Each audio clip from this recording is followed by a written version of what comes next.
If you've ever thought to yourself, what they're telling us about ancient Egypt isn't true, go ahead and hit that like and subscribe button. Folks, welcome back to another episode of Benzinga's Pre-Market Playbook. This is the Tuesday, June 3rd edition. We're going to talk about all the news. It's a T3 Tuesday. We got stuff to cover. We got trades to make, and we got to see which direction the SPY is going to go. I hope y'all got some rest on Monday. I hope you're locked in for today. Benzinga's Pre-Market Playbook starts right now.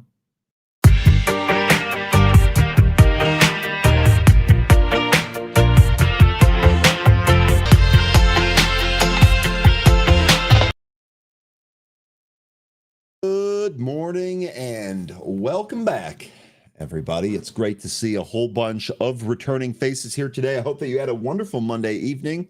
We're here to make Tuesday great together. Kayla, good morning. It's good to see you. Yasin, welcome back. Good morning. Good to see you again as well. Paul, good morning. Pete, good morning. MD, good morning. Hunter Lett, guten Morgen. Good morning, Hunter. Hope you are well. Excuse me. Bernhard, good morning.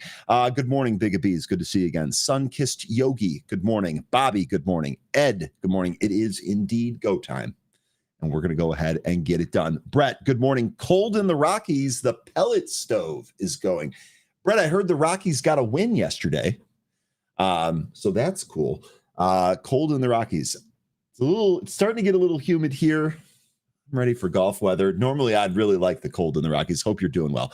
Hoot, good morning. Day Trader, good morning. JJ, good morning. JJ, I will get back to you today, I promise. Graf, good morning. Buffalo, good morning. Florida Yacht Insurance Guy, good morning. It's great to see you again. Dan, good morning. Izzy, good morning. Izzy, what do you got? What are we looking at today? Amazon out of the gate here, 207 cross to the upside. What are we thinking? Uber, what are we thinking? Let me know. Get me prepared here. Shanlu, good morning. It's my birthday. Let's make some money. Well, happy birthday, Shanlu. Let's all wish Shanlu a happy birthday here. And yes, let's make some money on your birthday. That sounds awesome. Austin, it's good to see you. Welcome back. Tom, good to see you. Harris, welcome back. Catherine, welcome back. This Moj, great to see you again. Good morning, Gary. Great to have you back. And Cinderella, welcome. Wiss, good morning. Great to see you, Wiss. Amazon dips. Izzy, you are looking for Amazon dips today. Okay. You got any key levels that you know what? We're gonna throw a curveball in here. We're gonna start with Amazon. We're gonna see what kind of spot we're looking at. What kind of dip are you looking for here? I mean, I've got 201.75 as the 200. I'll be honest, I don't think we're going to sell off 5 points, especially not right out of the open here. So I think that one's probably shot. 205.5, that's your 100-day. Maybe we actually dip to that. If we take a look inside, let's see what kind of levels we had yesterday. Pre-market low here, 205.5. So far, that looks like one of the spots just from the chart. Yesterday, Amazon actually some pretty interesting action, right? Like we popped initially, then we kind of sold off here. We did breach those pre-market lows a little bit, but held 203. And then this was a great long the rest of the day. So I don't know if we're going to get the same type of performance that we got yesterday. Today, I'm thinking maybe we ought to look at this 205 line for a possible entry. Anyway, Izzy, thanks for bringing it up here. Keep us posted. Keep us posted on what you're looking for. Ryan said Scheffler won more tournaments than the Rockies won games in May. I saw that stat. It was just pure on assault. The stat was that since May 2nd, the Colorado Rockies baseball team won 3 games. And this was as of yesterday. Scotty Scheffler in that same time frame had won 3 PGA events on his own. Just an unbelievable stat. I don't even think we saw something like that when Tiger was winning every week. Nonetheless. Okay, Yak Shamash Sideshow. Terlingua, good morning. Who else did I miss here? I don't think I missed anybody. Okay, let's go ahead and talk about the SPY. Remember, it is a T3 Tuesday. We got Derrick coming on today, so we're gonna talk to him as well. Here's a look at your SPY. Then we'll take a look at the morning update. Then we'll roll through some of the news here. Not a whole lot of big news here, but a couple of things that I want to cover. SPY here. We are still pushing up against the trend line. I feel like a broken record because everything that I have been discussing with you folks has been, hey, there's resistance at 593 to 595. And again, that is the case here. That looks like it's the case here. It seems to me that we're trying to break above this trend line, but we really haven't been able to do it yet. So unless we can do that and then maybe close above this trend line, I think we just kind of have to wait this out. We talked a little bit about headline risks to this market. We still have those. I know we had some news here we're going to cover about trade deals being submitted here. Looks like they are trying to wrap that up. Will they be successful? That will determine, I think, where this market is going to go. But what we're looking at here, a break above this trend line, the levels are all the same. I don't have any new levels for you that I've had over the past several days. Now, let's take a quick look at the morning update. See what's going on here today. You can see across the board, we are in the red, but barely, just about 0.3 on average here. We do have the JOLTS job openings coming today at 10. So we'll see what happens when that opens. No IPOs on the docket here today. We did have Dollar General earnings here this morning. They basically said, what tariffs are you talking about? I don't know. Get out of my way. Dollar General ran higher here. Actually, while we're talking about Dollar General, let me go back to that chart here, because the interesting thing here trade-wise, first of all, if you folks are in this, giddy up. This recent move on earnings took us above this 102 recent high. We're currently at 106.75. We're in this gap, folks. And this gap doesn't fill up till 122, 123. So some more room to run here. It is worth noting that the 500-day moving average is in there at 116.30, call it 116 and a quarter, whatever. That is also going to be in there. We'll see if we can actually end up closing this gap. RSI just entered overbought here. So we'll see where this closes here. But man, oh man, Dollar General beat and raise on their earnings report. Now, the one caveat here that we will talk about with Dollar General, or that we have been talking about, they have way less exposure to China than Dollar Tree, like way, way less. So with that tariff uncertainty still on the horizon here, it's not so much a surprise that the dollar company that has less exposure to China is doing better. But okay, let's get back here to the morning update. There's not a whole lot, so I just kind of wanted to cruise through this. The couple of things that I did want to mention here, we do have the William Blair Annual Growth Stock Conference here today. Or it's listed as here today. We do have some interesting names on there. Bros and AVAV, one of the drone names, the best in breed drone name. Exact Sciences is in there. I know this one gets asked about quite a bit. All of that. Exact Science is in there. Bros is in there. That's a really popular one. Bros also presenting, or has a spot here at the Global Consumer Technology and Services Conference, which starts tomorrow. Some initiations here today. Bumble got an underweight rating. That's down almost 5.5% here. Pinterest, this got an overweight rating. This is up nearly 5%.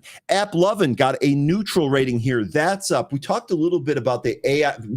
Pete, I see that you were mentioning CEG here. That's actually in reference to Meta, which had another big day on their ad changing. One of the things we discussed in Happy Hour, which one might be better using some of this AI ad creation, App or Meta? I'd like to hear from you folks. Got to think Meta is going to be ahead of that, but we'll see. ODD, Oddity Tech. This was let's call it a Jay Rice call for early on. This also got an overweight rating and now an $85 price target. So some interesting initiations here. Rio Tinto got downgraded. UBS and Advanced Auto Parts got upgraded. Okay. That should do it for the morning report. Let's see. Let me go through a couple of these stories, and then let me see. Producer, did you get our story there on CEG? Let me know, producer. Let me know if you have the link for that CEG story. I'm going to go through the market overview first, and then we'll go ahead and cover that. Pete, we'll take a look at CEG and Meta. One thing that I'd like to know going into that, are you interested in either of these? Are you already long them, or are you looking for a new trade, and how would you structure that trade? We'll take a look at both of those charts coming up here. Okay, and so we don't have, okay, got it. Thank you, producer. All right, let me go back to the news here. U.S. stocks are likely to open lower here today, although we are up off the lows again. Expert highlights technical analysis showing the S&P 500's recovery is real and not a bull trap. It's a trap. Let's hope that is correct. We'll see. Or a bear market rally. I know this is going to ruffle some feathers of some of the bears out there. Okay. I don't think there's anything that we haven't covered here. I guess maybe some of this news happened after our show yesterday. Trade tensions escalated as China's Commerce Ministry dismissed President Trump's allegations that Beijing had violated the Geneva Trade Agreement. The ministry asserted that China had fully implemented and consistently honored the deal struck last month in Geneva. Okay, cool story, bro. The Chinese government declared that the U.S. had groundlessly accused China of breaching the trade agreement. It pledged to take strong action to protect its interests. Good luck with that. Quick looking at the 10-year Treasury bond, 4.41 and 3.92 on the 2-year bond. Now, some of the highlights that I wanted to get to down here. By the way, congrats to anyone that hit Lira yesterday. That thing was ridiculous. And it's likely going to be on deck for a mover here today.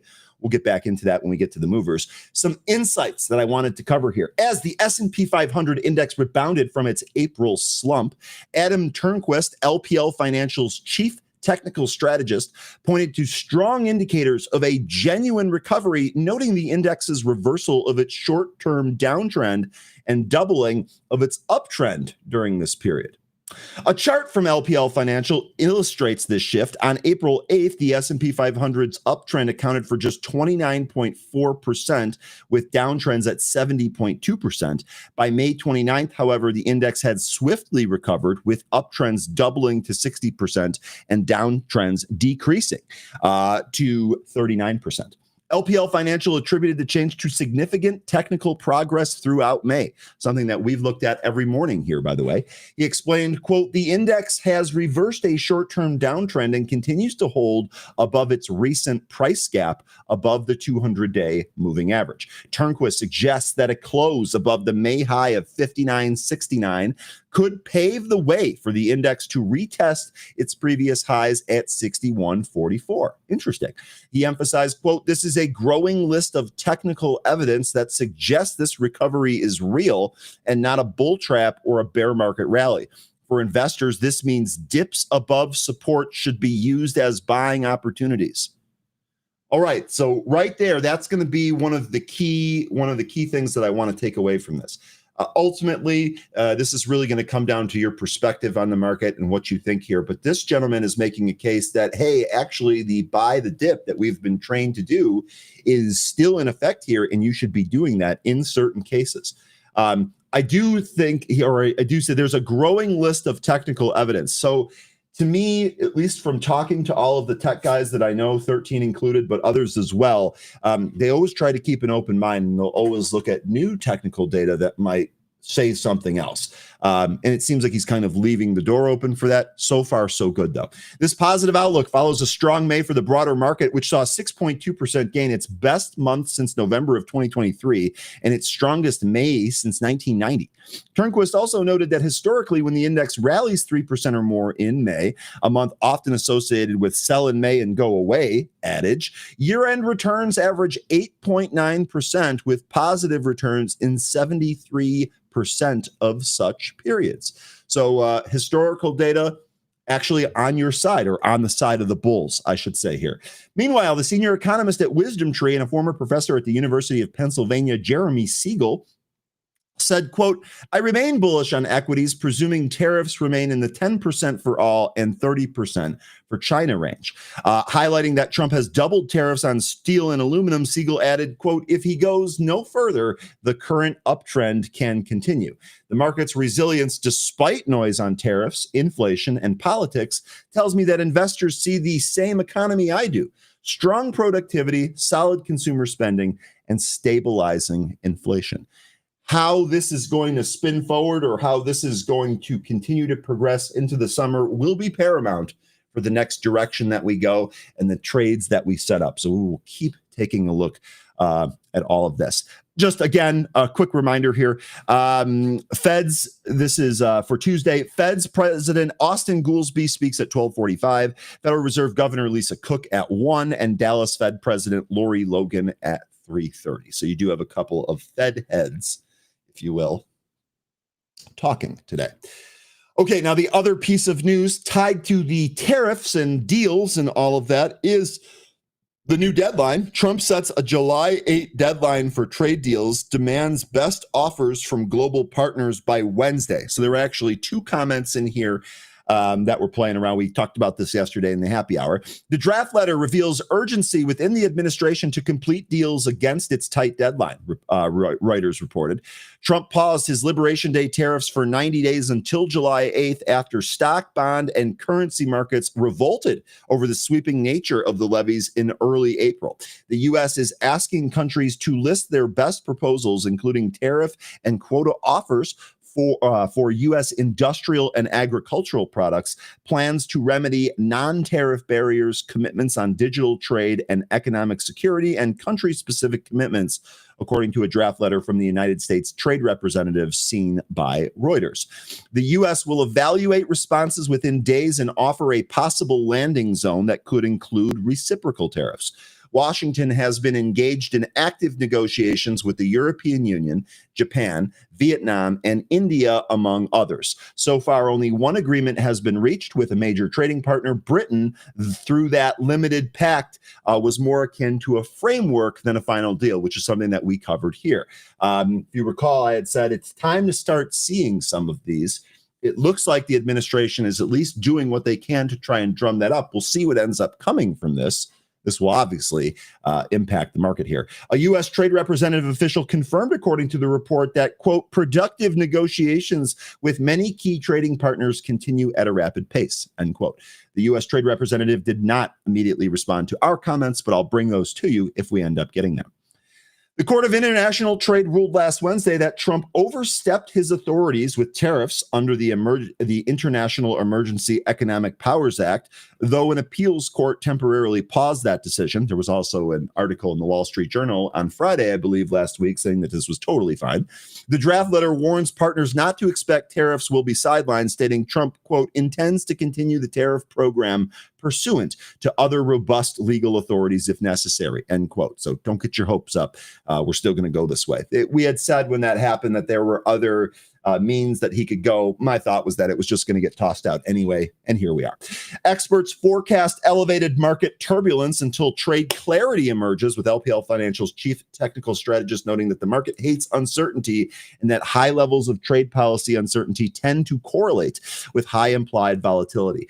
They were also saying this morning on CNBC that, you know, if there is tariff clarity, is kind of akin to what Jeremy Siegel was saying, is that if we get clarity on tariffs, the market is likely to go higher. And it sounds like this whole deadline deal is a move to do that. Again, I don't know if it's going to work, but it seems like that's what's going on here.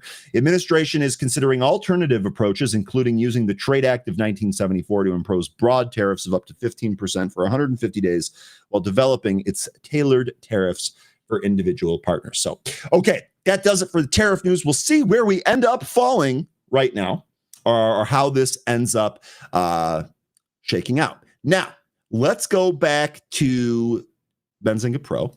And let's take a look at some charts here, because Meta and CEG had a day. First of all, here's your Meta chart.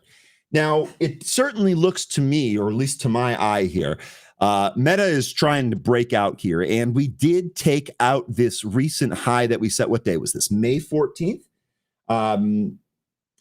So it looks to me like this is trying to push higher here. Maybe there's some resistance at this 689-ish area, but we have our all-time highs in sights now, about 741 here on Meta. Pretty good move. I know we're about to enter overbought territory, but it can go for a couple of days, so I'm not sure that we're just ready to short right here. I think there might still be some more upside. And again, just to kind of recap what was going on here, Meta plans to fully automate the making of its ads using AI. Okay, this was, I think 13 talked a little bit about VO3 last week. This to me is going to make the ads much cheaper to produce. One of the things that we were talking about is that Hollywood might be in trouble, and that's another angle of this. At least for right now, it looks like it's going to make these ads cheaper and easier to produce. We all know that Meta has an ad business, so that should be pretty good for the bottom line. Now, the other piece of this is CEG. All right, here's your CEG chart. This sure looks like a breakout here. This was 313-ish yesterday, closed at 313.43. Today, we're printing 344.73. We are within a stone's throw of the all-time high here. Constellation Energy shares are trading higher after it announced a 20-year nuclear power deal with Meta. Okay, so this is huge. Pete, you had asked about this earlier. Maybe I didn't see your comment here. Maybe you just didn't. No, you had said big move here this morning. And then you saying that the countries are going to wait for the court. No, that's not going to happen. But anyway, let me know what you're thinking here on CEG. Is this something that you have? Is this something that you're trading? Are you interested in opening up a new trade today? What's the trade process here on CEG? For any of you that have it, congrats. I don't have this. This has actually been a pretty good trade vehicle. I think we were talking with Big Bees last time that we were trading this amongst the group. I think we were trading this to the short and the downside. If I zoom in here a little bit, you kind of have like a kind of a crappy looking, I don't even know how well this is going to do, but you kind of have this inverse head and shoulders that sent this higher here. We'll see if this can test or maybe get above its all-time high there. But let me know. For any of you that are interested in CEG, let me know. Let's actually go to the news story here. Constellation Energy rallies 15% on the Meta nuclear deal. It signed a 20-year agreement to buy nuclear power from Constellation Energy, continuing the wave of tech giants teaming up with the industry in order to meet the growing power needs of data centers. Here we go. Thank you, Pete. Have a position since mid-April. Will likely take it off today. That's a year's worth of profit in the morning on a utility. Well, I would agree with that completely. I don't know what your time horizon is there. I think the only other way I would suggest that is maybe just peeling some. But you're right here. This is a huge move. I would definitely be booking into this move. You're also at a resistance area, right? You're pretty much right up near all-time highs. That's a good time to get some of those gains booked. And if you've had that since mid-April, you're doing pretty well on that trade here. Nonetheless, the other thing is it'll be interesting to see how this works for some of those other nuke names, right? We had NNE, Oklo, SMR. Let me know if any of you folks are trading those right now. Beginning on June 2027, Meta will buy roughly 1.1 gigawatts. I want to say so badly gigawatts, and I don't know. The little kid in me wants to start quoting Back to the Future, but I'm doing a good job to try and stay away from that. Of energy from Constellation's Clinton Clean Energy Center in Illinois. Take a shower now, which is the entire output from the site's one nuclear reactor. The company said the long-term agreements will support the continuing operations of the plant as well as its relicensing. Without the commitment from Meta, the plant was in danger of closing when its zero emission credit, which it relied on since 2017, expired. Quote, "We are proud to partner with Meta. They figured out that supporting the relicensing and expansion of existing plants is just as impactful as finding new sources of energy." That comes from Constellation's president and CEO, Joe Dominguez. Quote, "Sometimes the most important part of our journey forward is stop taking steps backwards." That's deep. That you probably got that from the Jack Handy book of deep quotes.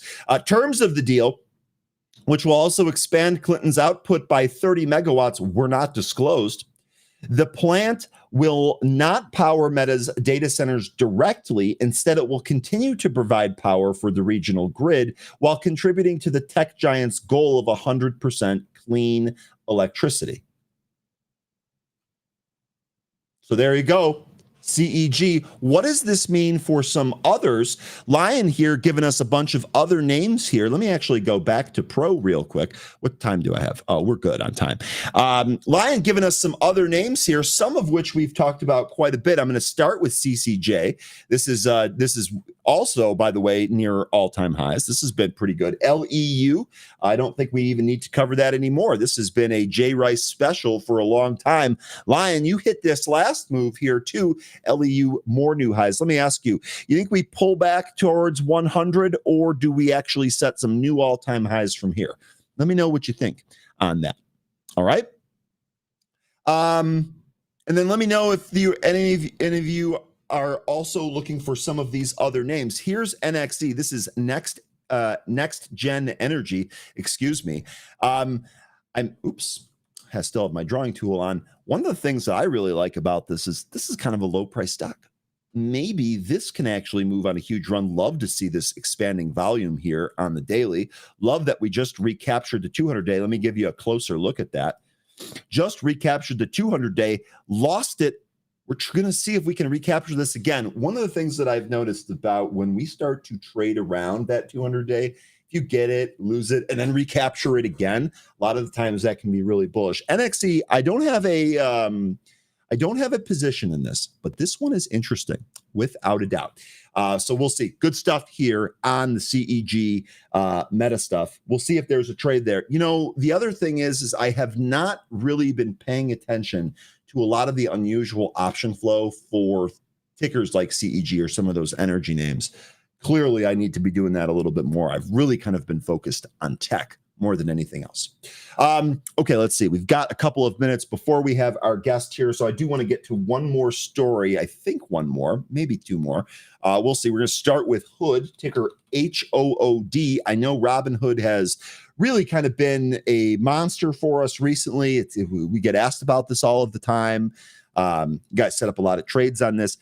Robinhood here plus 2.15% in the pre-market, breaking to new all-time highs. So here you go. I know we had talked about this being a potential double top, potential area to stop this. Those of you that were long Robinhood, congrats, because we are breaking higher here.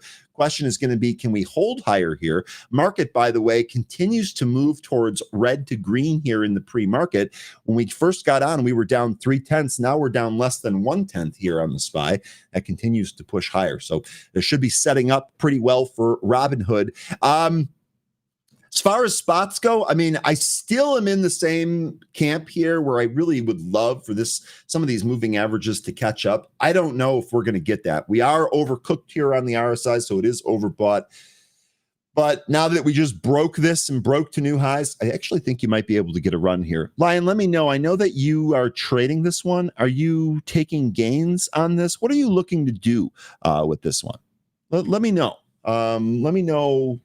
Let me know how you're approaching the trade here. This is ticker HOOD, Robinhood. Okay, let me actually get to the story here real quick. Robinhood completes $200 million Bitstamp deal, gains access to 500,000 crypto users and a $95 million revenue stream. Robinhood continuing to make headway, gaining customers and gaining different markets.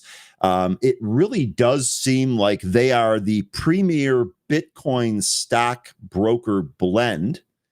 And I would imagine that both of those would continue here. Nonetheless, Robinhood on Monday completes its $200 million acquisition of Bitstamp, one of the longest running global exchanges facilitating Bitcoin, Ethereum, and other cryptocurrency trading for both retail and institutional investors. The deal brings Bitstamp over 50 active global licenses and registrations to Robinhood's platform. And as of April 30th, Bitstamp served over 500,000 funded retail customers and approximately 5,000 institutional customers with exchange volume predominantly institutional focused.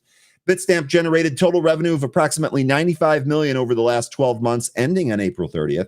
Robinhood expects the acquisition to be roughly adjusted EBITDA neutral immediately following the close and accretive within 12 months.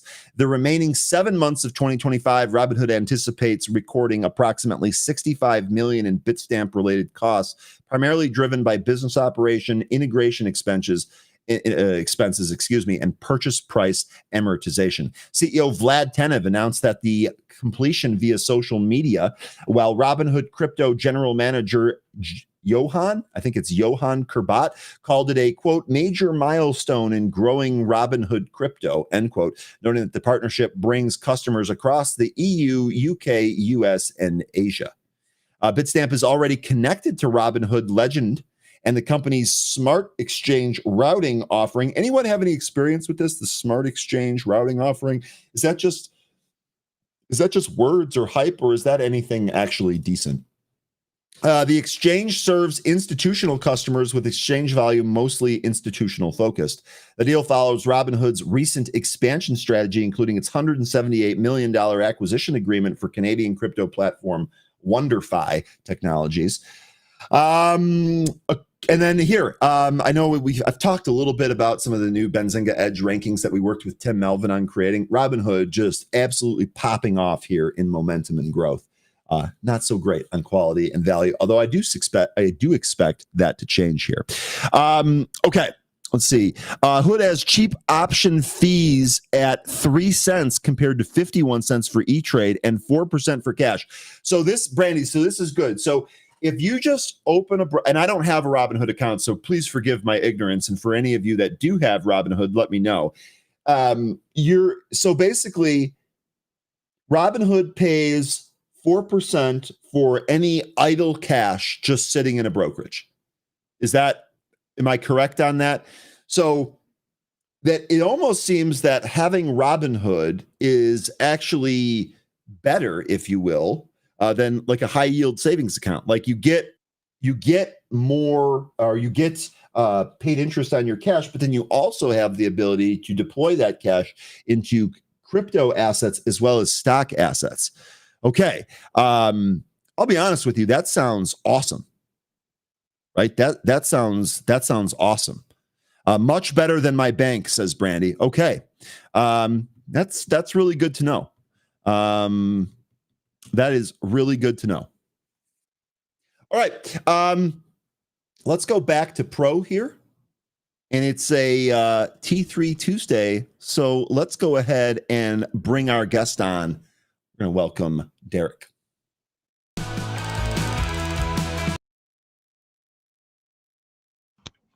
Derrick, good morning. Happy Tuesday, my man. How you doing?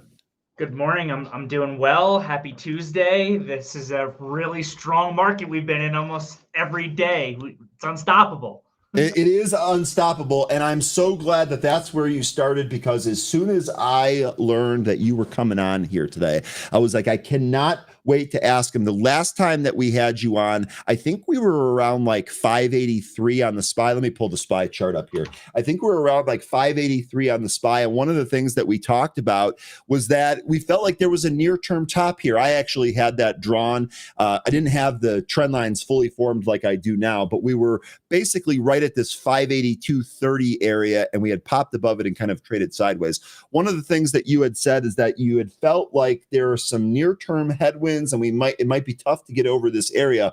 Well, here we are several weeks later. Yes, we're up, but we're really only up like 9 points. So let me ask you, has your view changed? Where are you sitting right now with what you've seen from the market the past couple of weeks? Sure. So this market has been correcting through time instead of correcting through price. I think when we last spoke, I love it. Can I copy that and reuse that without offending you? That is awesome. Please. Okay.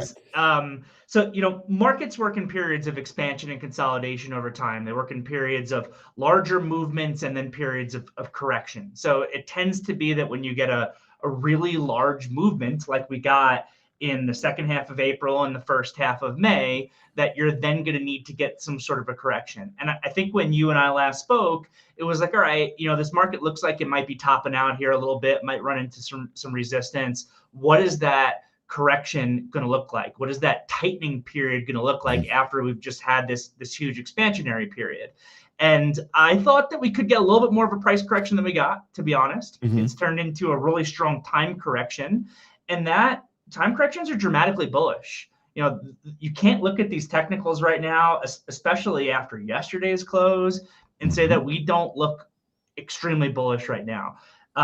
The other thing that's been really impressive to me is just how incredibly well this market has shrugged off bad news. It doesn't seem to matter what happens.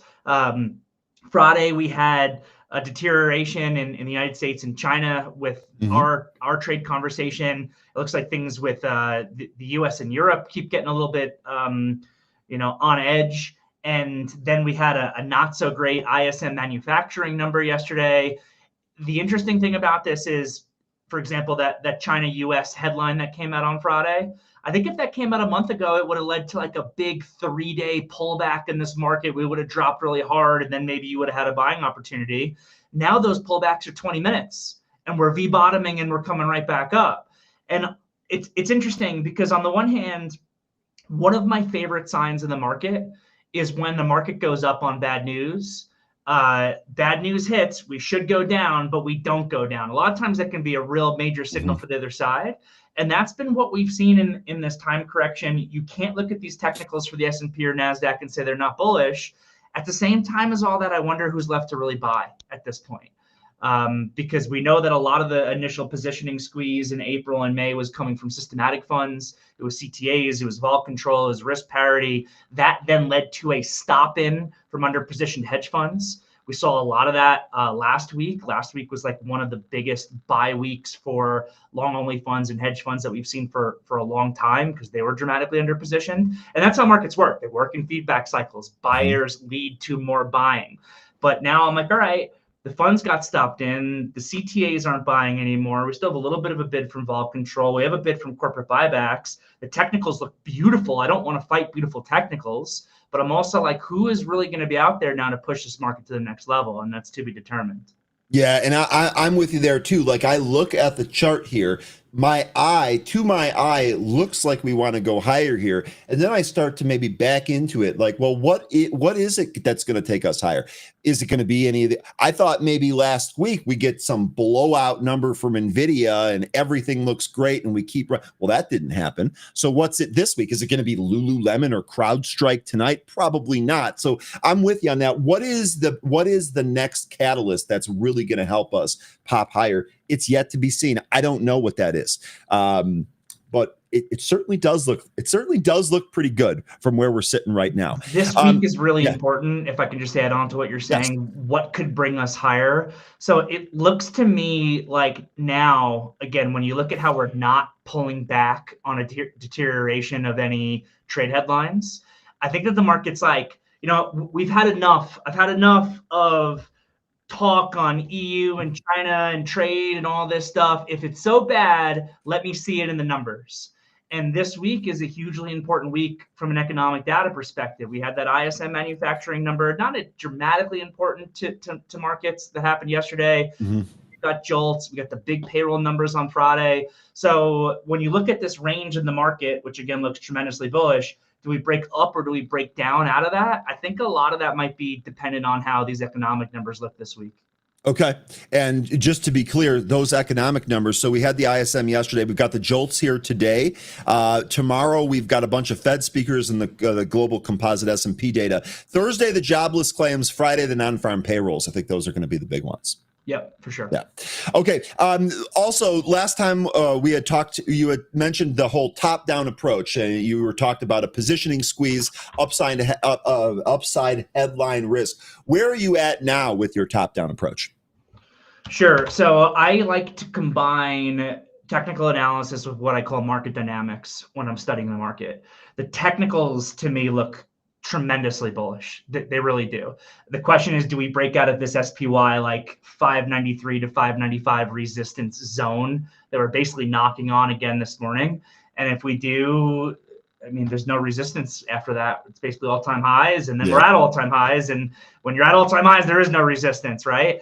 So 613.23. That's your one level above that if you don't count 600, the round numbers. So exactly. So the technicals look dramatically bullish to me, but the market dynamics don't look as bullish to me. So they're definitely not bearish, but they're not like, that was something, and we discussed this, that really propelled this market higher at the end of April and the end of May. It didn't, when you're thinking about like systematic funds that are buying based on rules, they're not buying or selling based on fundamentals. They're not buying or selling based on who the president is or what the tariff policies are. They're not buying or selling based on technical analysis necessarily either.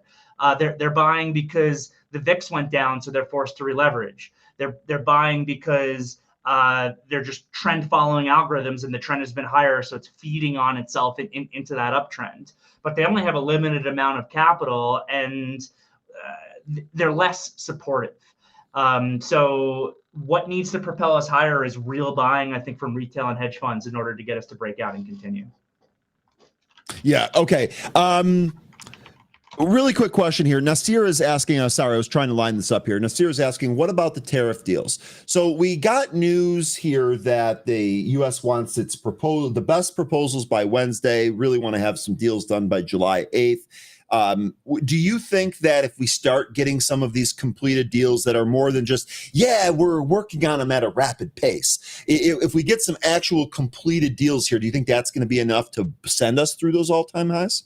I can't help but wonder if we're hitting the point where it becomes like a buy the rumor, sell the news event, especially if you look at just where the market is compared to where it was at the April low or where we are now, basically compared to all-time highs. We have propelled so much higher on the pauses, the UK deal that got done, the expectation of these other deals. And I do think that the substance of those deals will matter as well. Is 10% a hard floor? And then we kind of established that with the UK and no one is getting below 10%. Or could we get deals that are lower than that? I think if you saw deals that are lower than that, that will propel the market higher. Or does getting a deal done mean a 35% tariff rate, in which case that could crash us down? So I can't help but wonder with where we're trading if it becomes a buy the rumor, sell the news type of event. But I do think that the substance of the deals themselves matter as well. Yeah, I'm with you on that. That was perfect too, because that's kind of where I was going. Is this going to be a buy the news, or excuse me, buy the rumor, sell the news? I had actually read a quote here from Jeremy Siegel earlier. He said, "quote I remain bullish on equities, presuming the tariffs remain in the 10% for all and 30% for China range." He's basically saying if they stay like that, this up move can continue. If they're more than that, it might be a little bit tough. So, okay, real good stuff there. I want to turn it over to you to see if there's anything new. I have one more question from our last discussion, because it's a discussion that we've actually carried on here when you weren't here. You gave a robo-taxi thesis last time. We've been talking a lot about robo-taxis, Tesla, Waymo, Uber, and all of that. Where are you with all this? Is there one that you like more than others? Are you trading them? Has anything changed? Where are you at with robo-taxis in general? Sure. So I already said it earlier. One of my favorite signals from the market is when a stock is able to ignore bad news or move higher on bad news. And if we start with Tesla, and then we can look at some of the other players too. Yep. If you start with Tesla, honestly, Tesla short has been one of my best names of the entire calendar year. But I turned bullish on it when I reported that last earnings report, because the earnings report was terrible and the stock went up. And to me, that's like, okay, they crashed this stock all the way down from, where were we, $490 almost, $485, all the way down to $215. Stock got cut by more than in half. And then they come out with a not great earnings report and the stock goes up on it.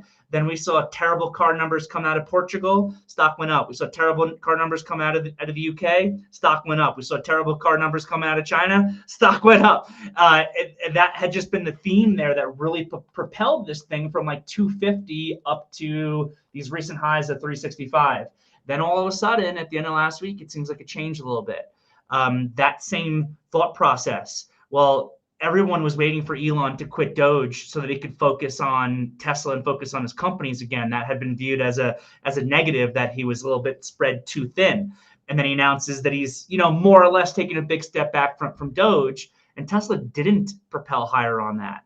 And then yesterday, there was some weak car numbers that got reported, and the stock actually traded lower on that. So now I'm like, okay, it could be that after a $115 rally off those lows, or after the earnings breakout, the narrative starting to change a little bit again, where the stock is now not moving higher on good news.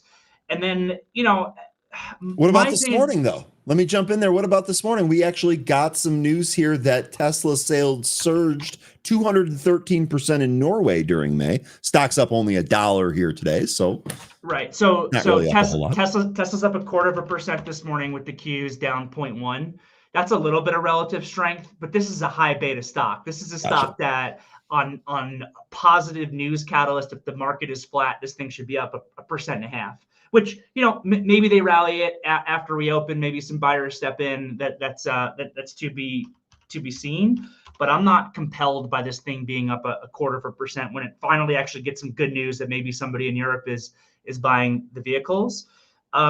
So the stock doesn't trade as a car company. I think we can all agree on that, right? I totally agree. It trades because it's a robo-taxi company, it's a robot company, it's an AI company, it's those things. But those businesses are so early stage for Tesla at this point. It is to be determined whether or not they become the winner. And when I look at the robo-taxi space, I just look at them as behind. In the United States, they're way behind Waymo, which is Google and Uber, basically is the play there. And Google's given a nice technical pullback. It actually looks like it's retesting some support that could be viable potentially right now. And I don't see Tesla, they're not leading abroad either. Tesla's not going to win, I don't think, in robo-taxis in China. They're not winning in Saudi Arabia. Saudi Arabia and the Middle East, like Saudi Arabia has a big stake in Lucent. So they're more incentivized for that to win. If you look at Europe, I think Baidu already has driverless cars being tested in Europe. Someone should fact check me on that. But it's like, all right, awesome. Tesla's getting a few cars rolling out in June. They got a lot of catch up to do. And then I think a big part of it also that's made me bullish on Uber is that I've already got the Uber app on my phone. I've already got the Lyft app, honestly, as well on my phone. Am I really going to download a whole third app just to get a driverless vehicle so I can have it from a Tesla car specifically? Maybe, honestly, maybe. One of the things I do if I'm doing ride hailing is I quickly check Uber and Lyft and see which one's cheaper, and I usually take the one that's cheaper. So if Tesla wants to operate their business at a loss for a long time in order to drive traffic in there because, hey, I can get a Tesla robo-taxi for cheaper than I can get an Uber, okay. But they've got a lot of work to do in order to be able to build that fleet. And then just from a logistics perspective, like, Uber already has everything in place where if someone got drunk on Saturday night and got sick in the back of the car, they've already got all the infrastructure in place to deal with that. I think, and I might have mentioned this last time we spoke, Tesla should buy Lyft if they can afford to do it. I don't know if they can afford to do it, but that's their in. Then they can use all that infrastructure to really accelerate this. But otherwise, it seems to me like they're behind. Yeah. Okay. So that's interesting. We have people that are on both sides of that. I personally am on the other side. I think Tesla can scale way faster than Waymo can, just by the sheer size of the company. And let me know where I can buy a Waymo, because I know where I can buy a Tesla today. So I'm with you on that. Or I guess I'm on the other side of that. I still want to think that Tesla can really kind of win this race. However, what you threw in there at the end is something that I think that they're going to need, right? The idea of buying Lyft makes so much sense just for the sheer amount of data that they're going to be able to get from a deal like that. So, okay, we'll see how that shakes out. Derrick, really good stuff there. I had so much fun yet again. I forgot to do your read earlier here. Trade with Derrick next week for free in his Pro Desk virtual trading floor, June 9th to 13th. QR codes on the screen. Do me a favor and bail me out, folks. Sign up for that and hit that, because the last 2 times Derrick has come on here, I have literally just launched into content and just run right over that. Okay, we did have a question here from a viewer. Derrick, PLTR to 148 this week. What do you think? So I guess I would just, if you can answer his question, great. But more generally, what do you think here with Palantir? This is quickly becoming a cult stock, at least here in this program. Sure. So there's a measured move here that probably could propel it if it continues up to like 146. Just eyeballing the chart on one of my screens. So I actually think that is that what he said? 146. 148, real close. Okay. So yeah. So into that area, I think makes sense technically. Palantir is an interesting one. I think that the stock is just really, really expensive fundamentally. Yeah. That, makes me not want to like own that company in my retirement account or my PA or anything like that. Just at these prices, it's just a little bit too much. I've been watching the stock very closely. There was a very, very big seller around 125 last week. Every time this thing was getting above 125, that seller was jamming the stock back down. And I think if you go back to February when it was first ripping up there, that absolute high was 125. And I think that they did some sort of a secondary offering or some sort of insider selling of stock up there at 125 that really created that resistance zone. So more recently, over the course of the last week, it seemed like every time it was getting above 125, there was a seller jamming this thing down. Then on Friday, on the last day of the month, that was one of the wildest days ever because Palantir gave like multiple momentum moves that failed all within the same day. And to me, that was like, oh, that seller is still there. They tried to run that thing up. Everyone is seeing, if you watch Palantir, you've seen this stock where in the beginning of the day, the volume comes in, the momentum comes in, and that thing just will explode for like 2, 3, 4, 5 minute bars in a row and just completely rip higher. And it did that Friday morning, but then it broke its opening low and it failed. And then it went again.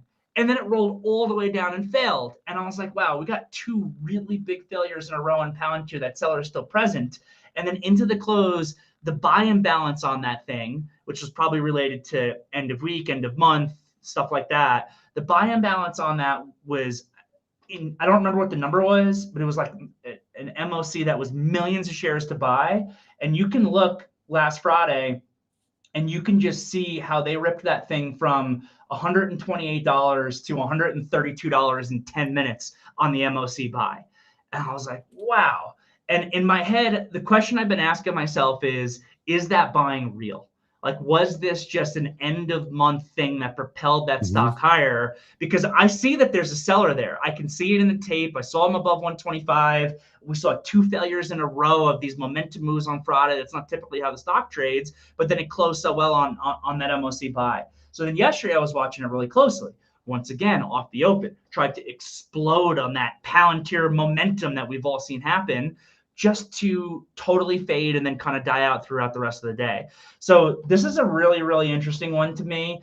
If it continues to hold above 130, then I think that you very well may see that 146 measured move price point. If that seller comes in relatively soon or this market pulls back and it pulls back with it and the stock gets below 130 relatively soon, then I'm looking at kind of a failed breakout here. Okay. And, really, you need to get it back below that 125. That would be my ultimate confirmation that the stock is done in the short term, and it's just going to be punishing those momentum buyers because those momentum buyers have gotten so used to getting paid in Palantir that they just want to buy those momentum moves. And if all of a sudden they're starting to get consistently punished, then they're not going to be buying in the same way. So know your levels. As of right now, looks great, can continue. You lose 130, especially you lose 125. I would take a big step back from the stock. Don't overtrade it if it's not doing what it had done previously that was paying you. Okay, amazing. Ryan, I hope that you liked that answer. That was incredible. Ryan followed up and asked if there was a reverse split coming. I tend to think no. Any opinion on that, Derrick? I know that was kind of a throw in there. I'm more scared of a buyback announcement than a reverse split. Okay. I don't know about a reverse split coming. The stock's only at $130. I don't see why they would do that. Yeah. If you are trying to be bearish on this thing or you try to play a failed breakout, I'd be really scared that at a certain point they start to announce a buyback. Okay.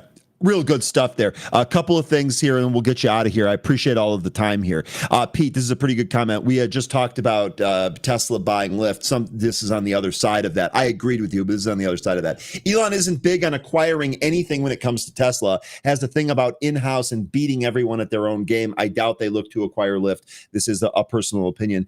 He's right on that. The one caveat that I would say here about Lyft is that I could see him wanting to buy the data. That's the way I see it. Anyway, I just wanted to give on the other side of that. I don't disagree with our listener there at all. With Pete, he tends. I think it'd be a great acquisition. I'm not necessarily saying he's going to do it, but I think it'd be a great acquisition to propel them to success in that business. Okay, and then I think there was one more thing in here that I was going to ask you about. I don't see it. Oh, yes, it was this. It was the news. So I just wanted to get your reaction here because the news is breaking right now. Alphabet shares trading lower here on an unconfirmed rumor that Apple is reportedly in talks of adding Perplexity to its search for iPhone here. Google trading down by about 1.5% here in the pre-market. You buy this? Well, maybe I should rephrase that. Would you buy Google? Do you believe this at all? Any knee-jerk reaction thoughts here to Google? I understand you couldn't prepare for it. So I have a very small long position on that I've been suffering as we've been talking. It is very small, so it's not the end of the world. Google. So first of all, I'm a big fan of Perplexity. That's my go-to on Me too. AI. That's Me too. automatically what I use. Google is by far the cheapest of these Mag 7 stocks, and you could argue that that is for a reason. There's a lot of risks out there of them basically losing search to AI, and this is one more headline on it. I think that it's so cheap at this point, though, that it's worth it to own just for the advertising revenue that comes in. And then they've got all these like moonshots that they're working on, whether it's quantum computing or whatever else. And if just one of those moonshots hits at the valuation it currently trades at, the stock could work its way higher. We saw Google get smoked on or Alphabet on May 7th. You can see that on the chart. It was just a nasty, nasty day. And it was a very similar headline. It was Apple moving away from Google as kind of their go-to search provider. And the stock full disclosure before we go into this any further, I bought this dip and then traded it live here. So okay, great. Me too. me too. I also bought that dip. And a big thing that I pay attention to on those news moves is if a stock is ever able to fully retrace the move. So basically, can Google get back above the May 7th high? Now we know a month later, it was able to do that. So it's already been hit by bad similar news in the past, and it was able to fully negate that. This headline that came out this morning is definitely not good, but I think as cheap as it trades, dips are viable in this stock bigger picture. And then if they become the winner in quantum, which they easily could be, or any of the other stuff that they're working on, this thing could go significantly higher from there. So I like the idea of buying Google dips. Okay, awesome stuff yet again here from Derrick. Folks, trade with Derrick all next week for free in his ProDesk virtual trading floor, June 9th to June 13th. QR code in the top, link in the description. Derrick, thanks so much for your input here again. Really great seeing you. Have a great rest of your week. We're going to check in with you next time, okay? Sounds great. Talk to you soon. All right, take care. That is Derrick Oldensmith from T3. I say it every time they come on. The T3 guys are fantastic, and you get another dose of that here today. One of the things that we do on this show is we present both sides, especially when we can. Just talked about, Derrick just told you here, adding Google on dips seems to be pretty good. I did that the last time we had a really significant dip. Looking at this news here today, my knee-jerk reaction, like I asked from him, would be to buy this dip. I didn't. I would do it with options, and obviously the market's not open yet, so I didn't do that. Anne-Marie, though, giving us the other side of this here. I like Google as a short because they're losing advertising ground, which has been a behemoth. Losing search to AI is real. This is something that Derrick was just talking about. We've seen headlines like this before. It's recovered. To Anne-Marie's point, though, this is a longer runway, and just because it recovered one time doesn't mean that this is over. I'll be honest, I am also moving away from search. The big aha moment for me is I'm trying to do a bunch of this stuff with my state government, and if any of you have ever lived in or anywhere near Illinois, dealing with the state government, you'd probably rather pry your eyes out with spoons than do it. One of the things that AI has really helped with is it's really, really helped me get the information that I need. What documents do I need? What's the phone number to call if I have questions? What's the right place to go or the right place to mail something?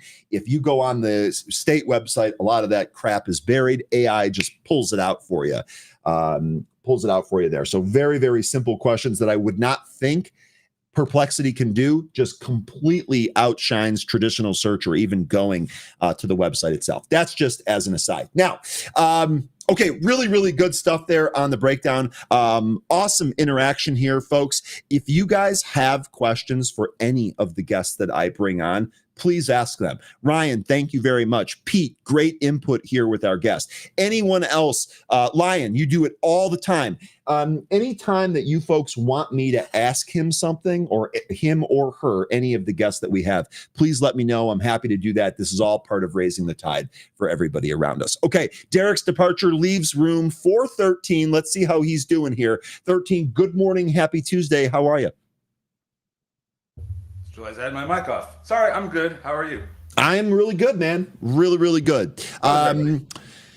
Everyone seems to be pretty good. Honestly, I don't know that anyone's really complained here yet today. To be quite honest with you, seems like we have a good day all around. Let's see if I can change that. I'm serious. Challenge accepted, as they say. Okay, let's go ahead and let's just knock the movers out here. It's 9, so let's go ahead and knock the movers out. Be happy to go back to any charts that you folks want to take a look at.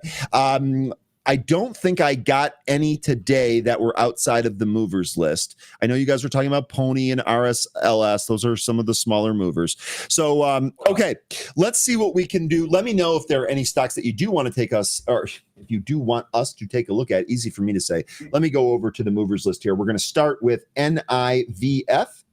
This was a mover yesterday. It gave you an early trade, and it was kind of a disappointment the rest of the day, but we're back. Folks, we are so back. NIVF back here today. We popped in the pre-market. We actually had 2 moves higher.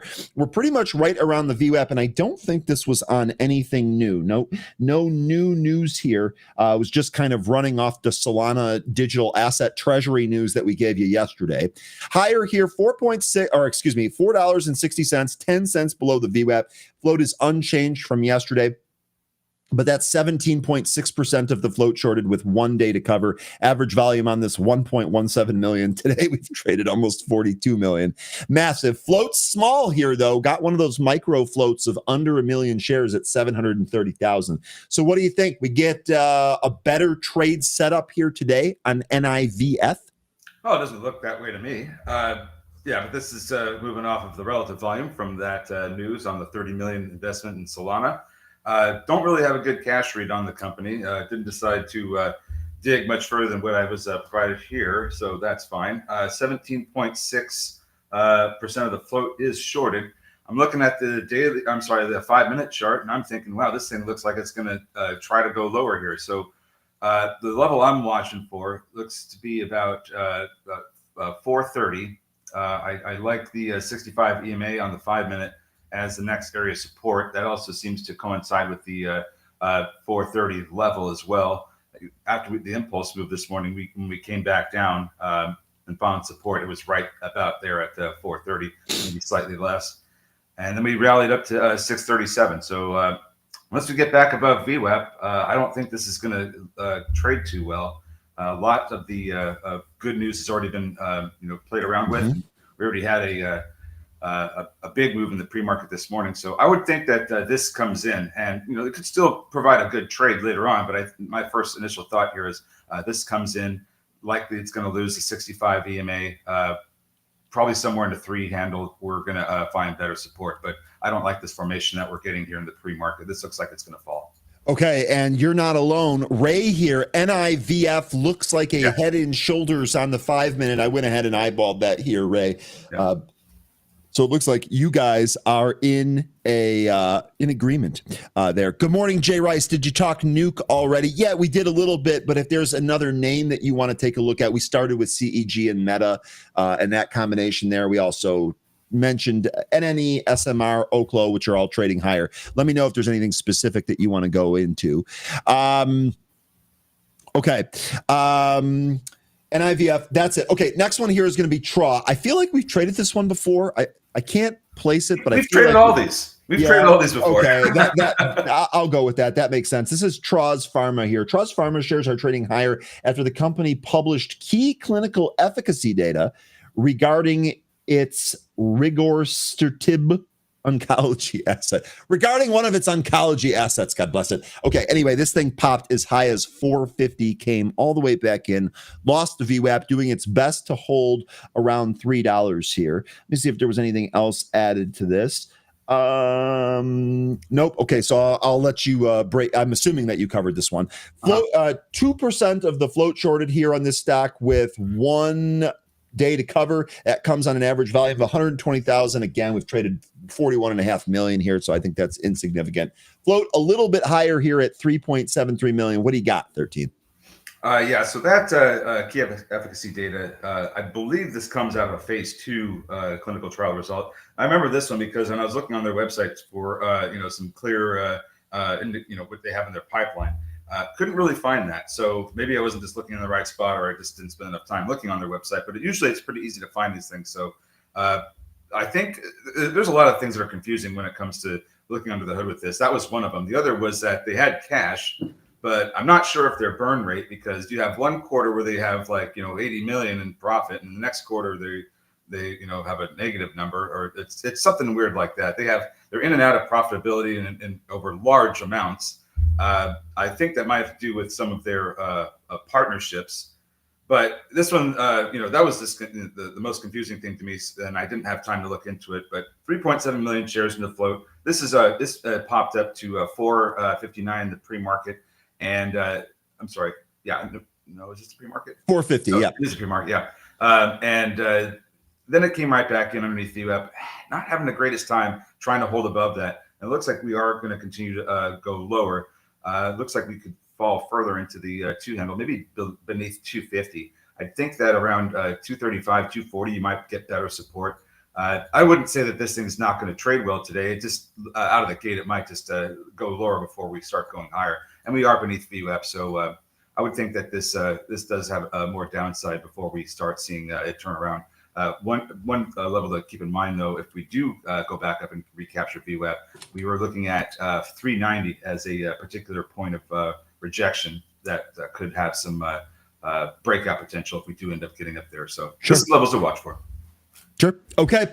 Real good stuff there on TRA. Next here, this is one that you folks have been asking for. RSLS, Reshape Life Sciences. It's back. Yes, we've traded this one before a few times here. Reshape Life Sciences shares are trading higher after the company announced its quality management system and entire commercial portfolio of medical devices sold in Europe and in the UK have been certified under the European Union Medical Devices Regulation 2017/745 and UK Conformity Assessment. Full disclosure, I have no idea what any of that crap is, so hopefully 13 can enlighten you a little bit on it. Stock did pop to over $9 earlier. It's coming back in. It lost the VWAP, but we're still in the ballpark there. So we'll see what happens when the volume pours in here. Quick look at the short interest here, 5.96% of its float shorted. Notable that this is actually down from earlier in the year. End of February, the stock was 14%, got as high as 20% of the float shorted. Looks like some of those shorts have ran for the exits as they've covered up a little bit. Days to cover here, still one. On average, the stock trades 675,000 shares. Today, we've traded 10 million. It's got a micro float of 738,000. What do you think here on ticker RSLS? You think we get a trade on this today? This one we might actually get a better trade on. This certification. So this company, I've known this company for a while. They have the lap band and other devices that are similar to that help with obesity and other metabolic diseases of that nature. So this certification for their devices, and I think this was all their devices. That's great. That's great for the company, who is actually does have some cash, and is profitable since last quarter. They do have 738,000 shares in the float, so this thing can move around quite easily. But I think this news is positive. I think the company looks all right. This used to be one of those penny stocks that used to have to reverse split in order to stay on the exchange. So I think they just did that not too long ago. But and they also recently faced a delisting. So it looks like they're not completely out of the woodwork yet, but this news that they are getting certified for their devices bodes well for their their profitability. So okay, this could be one of the better names we end up trading here that moves. Okay. Okay, interesting. Looks like it's trying to recapture the VWAP as we speak here. Okay, you folks were mentioning AREB going. Looks like a lot of stuff is going here. I'll go back to KRPX here in a sec. Here was AREB. This is one that we've traded before. This is American Rebel. They do safes, if I'm not mistaken.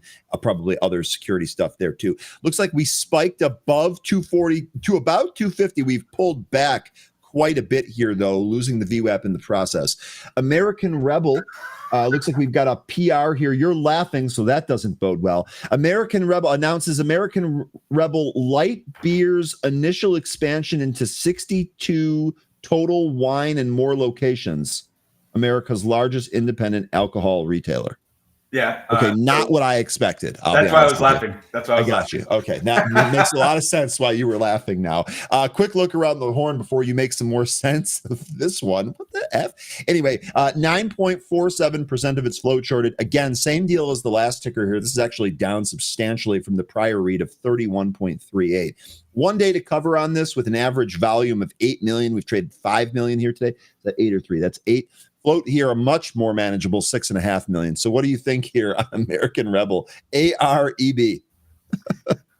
If you're a customer of American Rebel and you're buying products in Total Wine and More, I would just hope that you're not combining the two things that those two businesses represent. Of course, American Rebel, self-defense, safe storage, patriotic apparel, things like that. That's all great. Total Wine and More is alcohol. You don't want to mix alcohol and fire. Is there anything more American than alcohol? This is probably the most American, headline we'll get today. So, anyway, joking aside, this, expansion into different locations, great. So the business is getting, more exposure, more potential sales. That's all good. I'm more concerned about the news we got just earlier this morning, earlier than that, the Form S. Looks like they're going to be raising capital. They're going to be issuing shares. So get ready for that. That could be why we initially got the pop, and then they read that and, let's not be in this thing when they offer. So they sold right out. I don't know if that was the case, but I'd be careful with this one because if an offering is coming, I don't think you'd want to be in this. Yeah, I'm with you on that. You can just from this the Kid Rock trade. That's great. Pete never disappoints. Yeah. Pete never disappoints. Well, maybe not never. Just kidding, Pete. Love you. All right. Let me keep going here. Next one, KPRX. This is Kiora Pharmaceuticals. Kiora Pharmaceutical shares are trading higher after the company announced it granted exclusive rights to Senju to develop KIO 301 in Asia, a vision restoring drug. Okay, vision restoring drug. This did pop over 7. Looks like what, 766? Came all the way back in here, 430. Lost the VWAP, which is at 533. 0.86% of its float shorted, so pretty negligible. 2 days to cover. That's because it trades 11,000 shares. This thing's a ghost town. Today we traded 18.9 million. Float 2.9 million. The big thing that I'm going to say right off the bat here, if you trade this today, please be careful. And if you trade this today, looking at that average volume, please don't be stuck in this, because if this goes back to trading 11,000 shares a day, you're never going to get out of that. And you're probably not going to be able to get out of it at the price that you want to get out of it. So just be very, very careful. If you play this today, this might be a one-day wonder. Be advised. 13, what do you think here? KPRX. I wonder how much of a competitive edge they have with iPoint, but that's something we can look at another time. This company doesn't look too bad. I mean, the financials look fine. They have enough, just cash and equivalents to last another quarter, a little bit more, maybe a little bit more with their current burn rate. But they also have over 20 million in short-term investments that could be convertible to cash. So I don't think they'll be needing to do any kind of capital raise from the looks of it. I might be wrong about that, but from what I'm seeing, it doesn't look like they're going to need to at this stage yet. Looking at the chart, that's a little bit more interesting. It looks like we are starting to come back up and maybe even recapture VWAP. Not there yet. That value is at 485 for me anyway.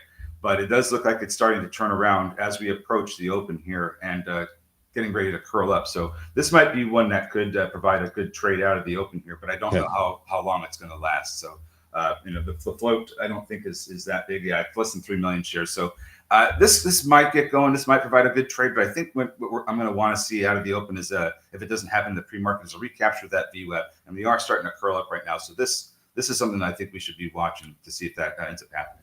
Okay. Do you have any others on the list that you want to get to? I know that there was some Joby news that came out. I'm probably just going to select this one. Yassine's asking about Credo CRDO, which reported earnings last night and is popping here. We can do that in a sec too. Someone earlier asked about Dollar General. We covered that already, but we can go back and get your opinion, 13, because I know you've talked about Dollar General here a lot. So we'll get to a lot of these folks. Let me go with Joby here. This is ticker JOBY. And shoot, I didn't do any of the phonetic alphabet here today. This is Juliet Oscar Bravo Yankee, Joby. Joby Aviation shares are trading higher after the company signed an MOU with Abdul Latif Jamil of Saudi Arabia to explore opportunities in establishing a distribution agreement.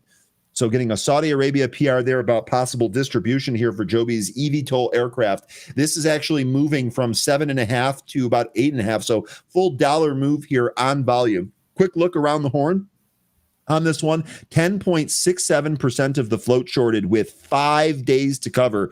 Has some squeeze potential there. That 5 days to cover comes on 13.8 million shares. We've only traded 4.4 million here. Float's pretty thick though with 617. So 13, what do you think here on Joby? I know that this is not quite Archer, but it is related. What do you think? I think that it doesn't matter if it's Archer or Joby. They're both going to, I think they're both going to do well because I'm big on the eVTOL space. I think that, I mean, like I've joked before that the eVTOLs may end up becoming more mainstream before any of this robotaxi stuff, but I might be wrong about that, seeing as how Waymo and others are rolling out quickly. But this is going to be the next big thing, and I can't wait. So this is I'm bullish on all these the whole eVTOL space, but it's all about finding which companies are going to do the best, and I think Archer and Joby are two of the best ones. So this can do whatever it wants. It can go higher from here. I didn't read too much into this news today, but if there's going to be more opportunities for Joby to produce and sell their product to Saudi Arabia, then why not? Let's have this rip up over $10. That's okay, because Zach McCracken here is actually doing some of that for us in the PR here, which is, of course, available to you in Benzinga Pro. Potential delivery of up to 200 electric aircraft and related services valued at approximately $1 billion over the coming years. So this is the max number. The way that this is written here, it could be any number under this. This is the best case scenario on that. Okay. Jay says, I agree, but damn, Kathy likes them too. Oh, that comment. But yeah, she likes Bitcoin as well. So I mean, and she liked DraftKings and Coin. She liked all the things that still ended up doing well. So I understand what you're trying to get at, but hey, even a broken clock is right twice a day. So she can be right sometimes too. And yes, Joby did have an agreement with Toyota.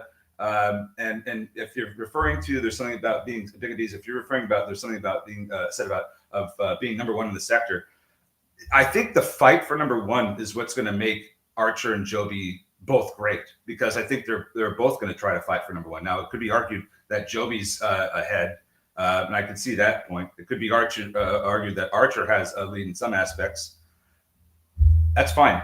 Both look good to me. And if they're both going to fight for number one, that fight's going to benefit us. Okay. You got anything else on the list you want me to hit here? Izzy, I will go with your Ondas question here in a sec. I don't know anything that's not public, but I will answer that and actually give you my opinion here in a sec. I hope that it doesn't offend you folks, but I will do that. Hello, Ryan. What do you want to go to, 13? Oh, wherever y'all want to go. I mean, no, I'm saying, is there a particular stock on here that you want me to cover that we haven't covered yet? No. We got through the list. I just want to look and see what other folks are talking about. I mean, okay. Dollar General, that's great. Yeah, let's do that. Let's go to some more of those. I did just want to finish up here. Soar. Okay. This is another one that we've traded here real quick. Volato Group shares are trading higher after the company announced its aircraft trading program delivered $25.1 million in revenue in the first quarter of 2025.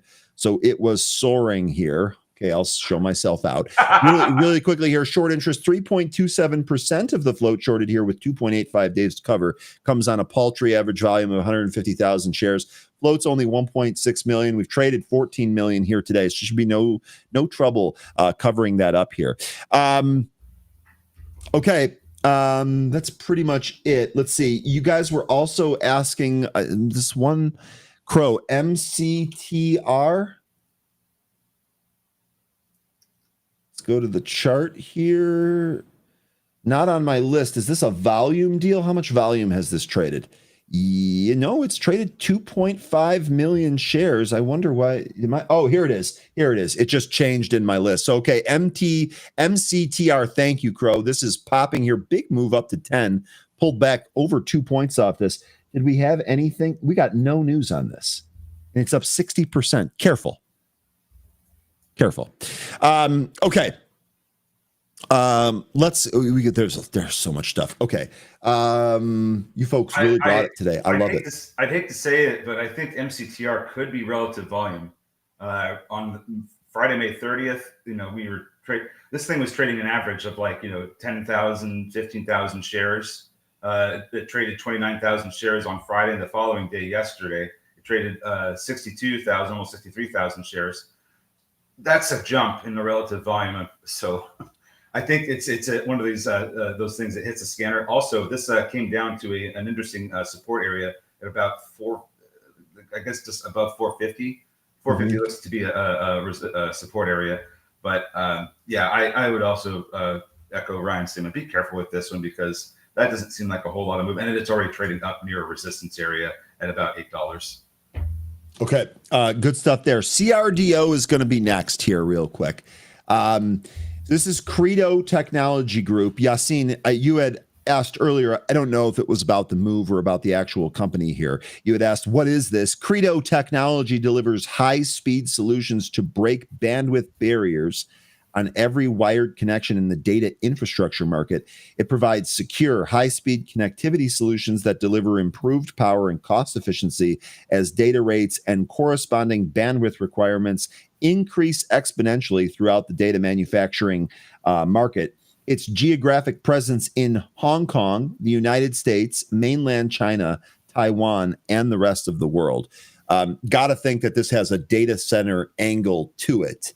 That's being exploited right here. Now, what's going on with this? This company reported earnings last night. This was a beat on the top and the bottom line. 170 million in sales versus 163 million estimate. Sees Q1 sales 185 to 195. The estimate was 167. So this was a beat and raise there, which is why you're getting to move higher here. Very strong guidance. Stocks up 17.5%. And let's see, it had 6.7% of the float charted with 2.3 days to cover. So it's not crazy, but there is some short interest in there. Thank you, producer, for throwing the CRDO earnings article in there. I don't trade, own, or follow this one, so I don't necessarily have a line on this.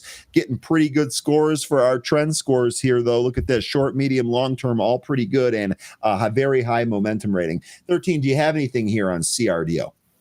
I've not sure, but if this is the company that is specializing in fiber optic interconnectivity, then this is going to be one to pay attention to. More and more we're seeing solutions to connect different servers and different nodes with less traditional copper wire and more fiber optic lines. You're going to see a lot of photonic integrated chips for interconnectivity, and I think this kind of goes along with that. So photonic and fiber optic components are going to be a very big thing for these data centers going in the future and now. So I think this is something that could we continue to see with Credo. Looking at the chart, which I haven't done yet, unfortunately, because I was trying to read some more. This thing is right at the highs that we were hitting in the after hours yesterday. So we could see a potential breakout coming here as we approach the open. But if we are not going to get that volume, then this thing might just end up coming back down to VWAP. So watch for volume expansion. This is at a spot right now. It is. Aries Stock Market here says with the ramp up of data centers, this will fly. That's kind of the angle that I was talking about here. Goes on to say $85 price target. We actually had two here. So Susquehanna raised its price target, maintained its rating, but raised its price target from 60 to 90. That's big. Barclays also maintained its rating and raised its price target to 85. So Oh, Aries stock, this is one of your best buys of all time. Well, let's go, dude. Nice job. That is awesome. Today makes it an even better. Happy 18% day.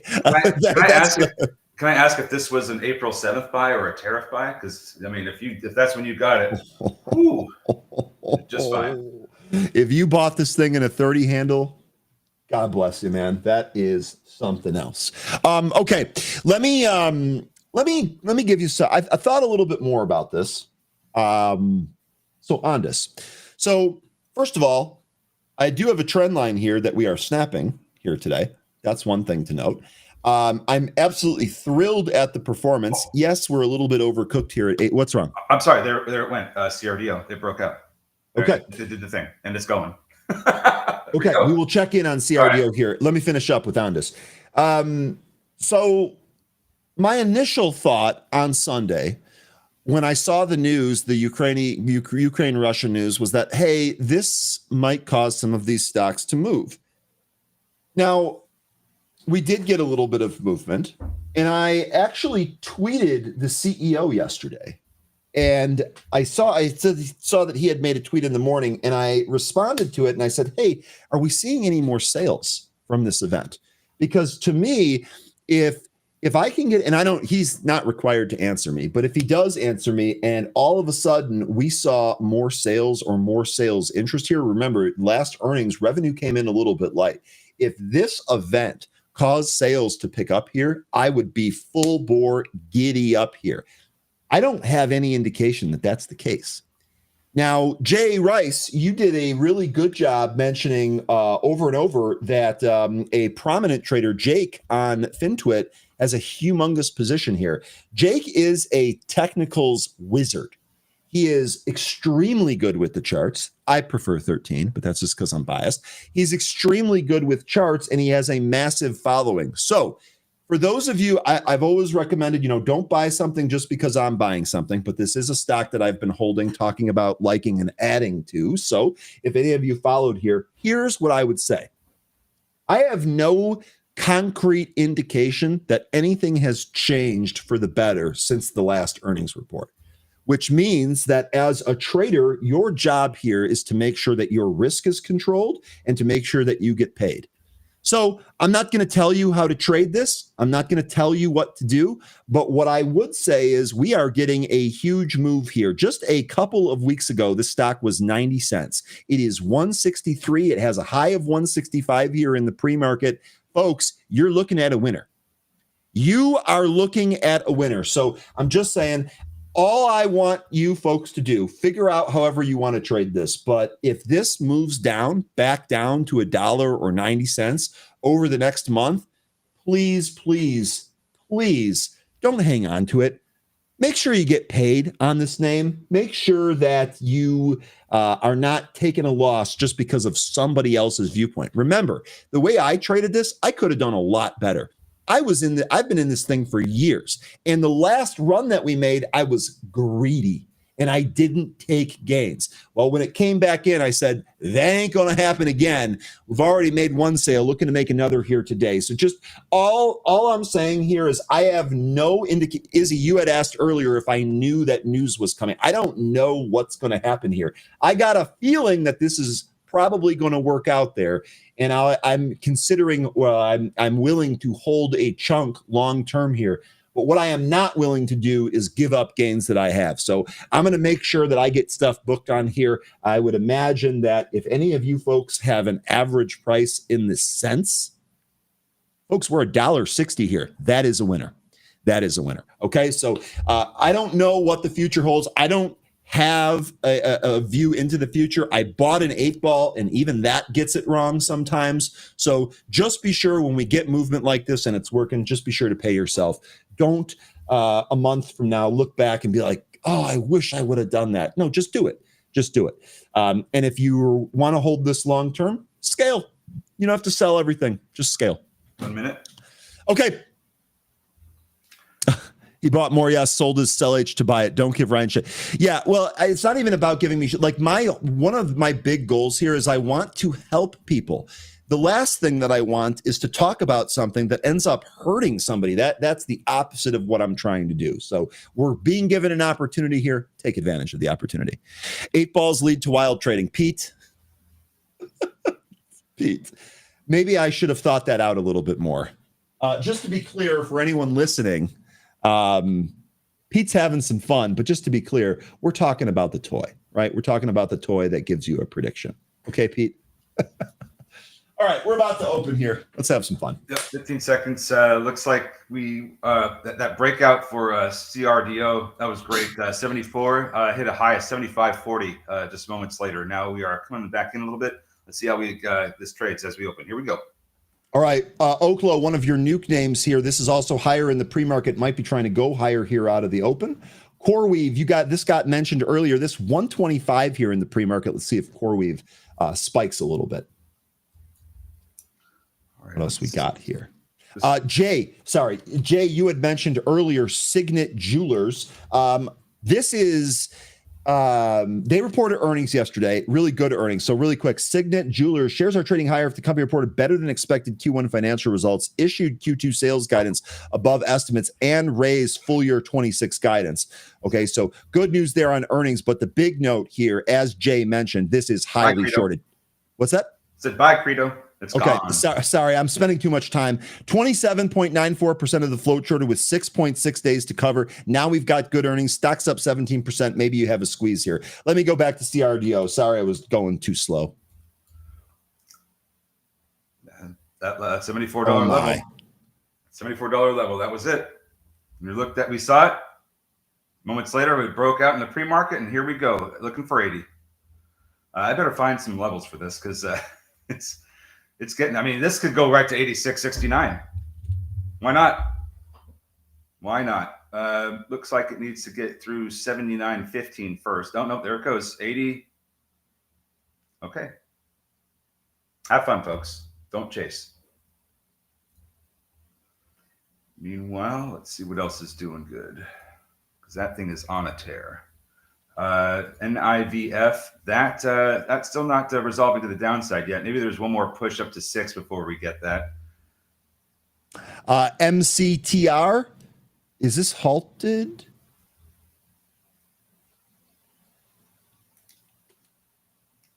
I can look and see. Yes, it is. Yes, it is. Yeah. Halted here, 8:45 MCTR. Bonjour, smoked tuna. Good to see you. All right. So TRA, that one went down to the 65 EMA. It's getting some support there. We'll see if we can have this one turn around. Looking for 310 if we can turn around here. That looks to be the next big resistance area. Reshape, same thing. Just went down to its 65 EMA, trying to get some support there. Currently trading above it, but I haven't seen it turn around quite yet. Might need some more time. AREB, American Rebel, this thing's wild. This thing also went down to the 65 EMA. Hasn't hit it yet, but it's trying to find some support. Yep. SOAR, that one is starting to lift now, making its way to VWAP, which is I have at 404. SBET is curling as well. Let me go to SOAR here real quick. Oh God, SBET's back. Yep. Oh geez, there it is. 62.52 is the high. Interestingly enough, 63.25 might be a resistance area there, or 63.70. Those are some of the highs from the after the drop down in the pre-market yesterday. Actually, it's like near the high of the regular session too. Oklo continuing to pop here. I saw a couple of you were mentioning LEU. Has that put in new all-time highs here today? What a call on this LEU for the group. I know Lion and Jay are on this. Jay, you've been on this for a long time. Good stuff there. Marcel saying, why 3 minutes? I have no idea what you're asking about. Oh, the 3-minute chart? Is that what you're? I have no idea what you're asking. Let me know. Did you have any thoughts on Dollar General? Or do you want to wait on that and review the chart when there's less action? I mean, oh, you mean like on? Well, I teased it earlier. I took a look at it earlier. They reported earnings. They're in the gap. That gap fills at 122. I know you've been kind of watching Dollar General for a long time, trading it back and forth. So just wondering if you had anything I'm not else. trading it back and forth. This is something that I picked up, and I'm holding it for over a year. Well, this is why I asked you, because I cannot remember every single position that you have. For heaven's sakes, good Lord. I mean, okay. So before we fill the gap, there is going to be. Let me put it on the big chart, and I'm actually going to step away for a sec while you do that. But yeah, before we here you go, BRB 1 sec. Before we fill that gap, which is going to be, I don't know the exact measurement, but it's going to be up around 123. There's going to be a resistance area that it's going to hit. It should be at about 115 that we see that hit. There's also the 500-day SMA that's just above that at 116.32 right now, and we are approaching 73 RSI. I don't expect that this gap will fill before we start to get a little bit of selling pressure. That would just makes the most sense to me. At the same time, it wouldn't also surprise me if it did end up filling the gap and then coming in. So either way, I think between 115 and let's say 124, 125, there's going to be some resistance that's going to pull this back down. So I anticipate that's going to happen. That's going to, I don't know how long it's going to unfold, but it's, it's going to have to be something that we, if you're going to be a long-term holder of this, it's something we're going to have to endure, because this thing is going to have rallies and it's going to pull back, and we're going to see higher prices. And I'm just being patient, because this thing I think is going to continue to do well. So there's going to be some ups and downs, and I think the next time that we see a down is once we get into that 115 area, because that's where I see the next area of resistance. Okay. Good stuff on Dollar General for whoever is trading this one. Really good stuff. That's pushing higher. We're getting a mention of Lira. That one from yesterday is back. Let me go to it. MCTR is still halted, by the way. Oh, what's going on here? SBET hit a high of 62.88, putting in some upper shadows, hanging out around the VWAP right now. CRDO, that hit a high of 80.99 out of the open there. That too is starting to put in some upper shadows, but we need a little bit more time to see if we are starting to do reversal or not. Cheryl says, thanks for the info on DG. No problem. Thanks for joining. No problem. SOAR, this one is coming up to its VWAP. So this looks like this is about, if we can get over VWAP, this could also move up to some of the highs of the pre-market. So let's want to see that volume continue to build there, by the way. Yeah. And then the ones from this morning, let's see, NIVF, that is actually MCTR is open. Sorry for interrupting you here. MCTR is open and actually went above its halt price there temporarily. This is kind of volatile and all over the place. Sorry, 13. We can go back to whatever you want. I just wanted to announce that this was open. NIVF, that kind of invalidating the head and shoulders we were looking at. So let's see if it's back above VWAP. Maybe squeezing some folks. Current high of the pre-market, or the high of the pre-market, was 637. We're headed there, and I do see that there's a good number of sellers at 620. So we might be running into some resistance, but if enough volume continues into this resistance area, we could break through that as well. As a matter of fact, draw a trend line from the left shoulder that we saw through the head, and if this does end up going higher than the pre-market, I think it's going to hit that trend line. Yep, there you go. So initially thought this was going lower. Now there's a case that we can make here that if this does go higher, we know where there might be the next area of resistance. Okay. And I'll tell you what, these trend lines from pre-market highs, it's amazing how often these have actually gotten hit. Yeah. By the way, CEG, this is one that we talked about, this hitting the relative volume scanner, but hitting it on a pullback here after that huge move with Meta there. OKLO, same thing. This popped out of the open, pulling back a little bit. Ondas here looks like this is going to try and take out that pre-market high of 165. Giddy up. I think if we get anywhere near 2, we'll probably peel a little bit more of this. Ondas. Looks like American Rebel is trying to rebel against the lows. Hit 65 EMA on the 5-minute, trying to turn around. Volume needs to be better, though. We are going to recapture some of these levels it made in the pre-market. HIMS, your HIMZ 2X long ETF, absolutely ripping here. HIMS, HIMS 65. And look at this. Wow. Above the trend line. I think, did we put this on yesterday? Well, I can't remember when we put it on, but here we go. The trend line? Trend line. Yeah. We put it on at some point, and we saw what we're seeing now. We expected to see what we're seeing now. So the trend lines helped out with that. Now we're, let's see, what do we look? Oh, there's American Rebel now starting to get a little bit more volume, but needs to be better. KPRX, this one that looked like it was going to start to turn around, has not done so yet. Lost 65 EMA, coming down to the 200 EMA on the 5 minute. Not looking great. KPRX. Yeah, that was Kiora. Kiora, yep. Yeah. Okay. SOAR, this one it almost went and hit the VWAP, trying to get over $4. Not quite there yet, but if this does recapture $4 and start closing above it, we could see 5 thereafter. We have MCTR halted again, but to the downside this time. Yep.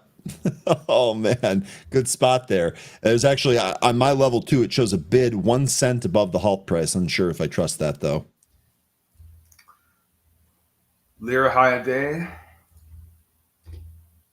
SMR big pullback. Those nuke names pulling back, all of them. NNE, Oklo, SMR, all of them pulling back here.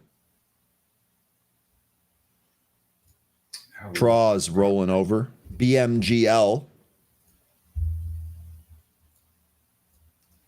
This one actually trying to curl. See if it can. What a move down this thing had yesterday. Lira Pod? Is that the one that Thinkorswim was saying is a fraud? Yeah, it was the one that Thinkorswim. I don't know if Thinkorswim was saying that. It is the one that Thinkorswim was not letting people open. Yeah. Oh, that's right. They told us it was because it looked fraudy. Yes, this was the one yesterday that people were having trouble buying. Excuse me. Well, maybe that was a good thing because I even sent you a screenshot because after we were done, this thing just went on a halt fest to the downside. So yeah, it was basically this move right here. Yeah. And to be clear about 13, he had actually said here, thankfully, it turns out those Thinkorswim users were restricted from buying shares. 13 didn't want to see anyone get hurt in this one. And so maybe it helped protect. I mean, I was watching all this downside movement. These were halt downs. So that must have been painful if for anybody that decided to stick around and just watches every time that it unhalts, it just goes into another halt to the downside. I'd be thankful if I were a Thinkorswim user that they didn't let me trade this one, but I'd also be a little upset that I didn't have my own agency. Interesting producer here, literally finding the reason why we're down here seems to be an inverse Kramer kind of day, according to the producer. Unreal. Yep. SBET still grinding. Are we going to get that really wild level that we were talking about earlier, Pro? I think, gosh, this thing went up to 124. Maybe the wild level's already in.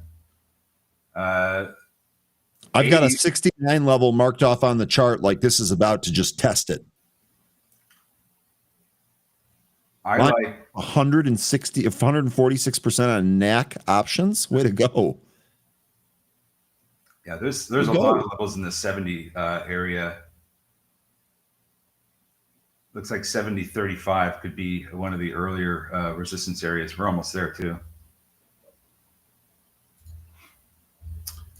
All right. Here's CRDO. Looks like that topped 80. This is bull flagging up here. It certainly looks like it. Yep. If we can hold this VWAP, this thing might get going again.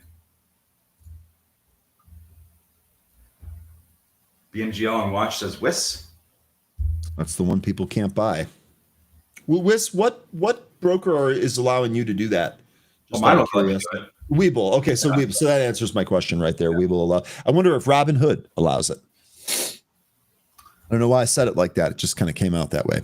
Uber here pulling back. Boy, I'm sorry about that. I definitely felt like this one had a $100 magnet in it. Sure looks like it's taking a pretty huge break. Be careful with CRD. I mean, I would like to see this go higher than 81.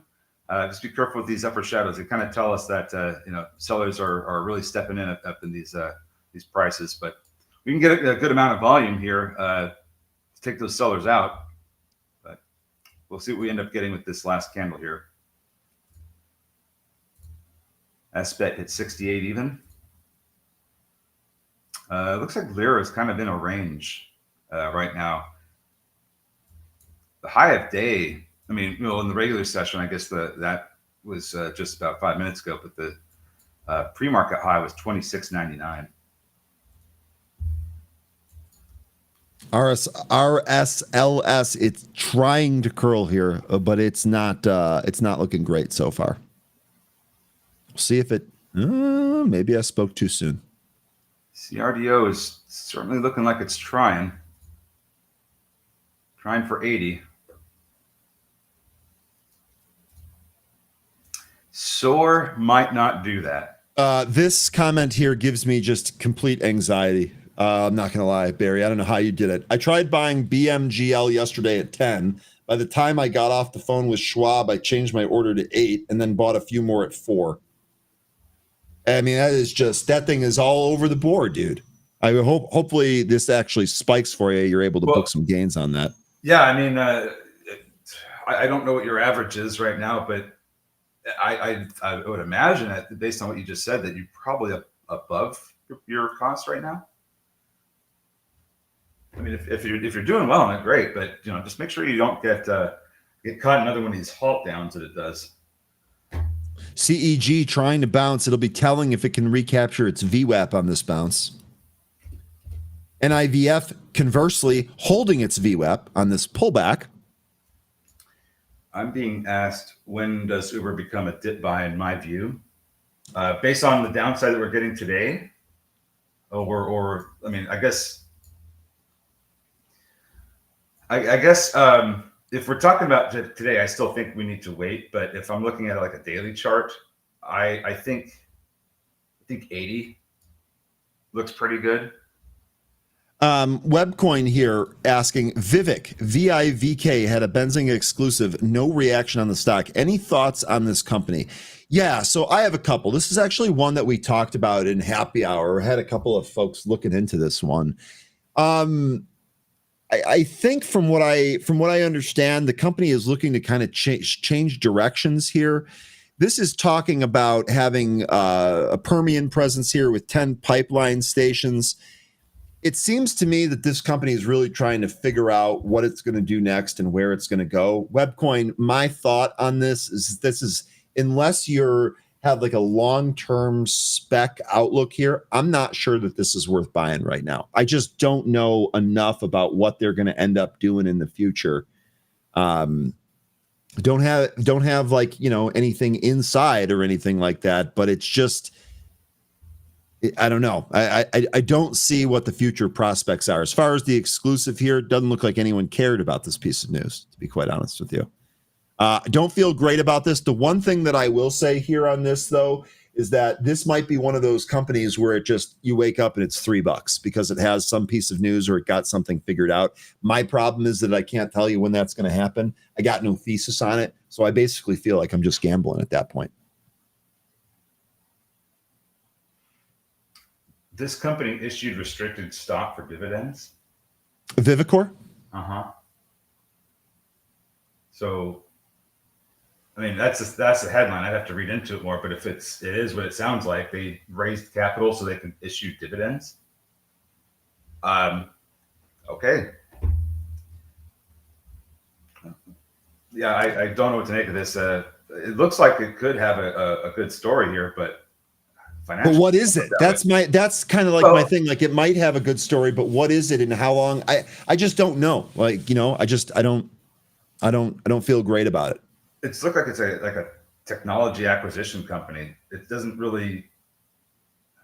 I don't know. I'd have to look into this some more, but it doesn't. I don't think this is necessarily like an oil and gas company as much as it is. No. Like And remember, we talked about this on Happy Hour. One of the Yeah. folks knew this guy that was running it or something like that, and he wasn't sure in the direction. I just don't know that I necessarily trust that one more than anything else.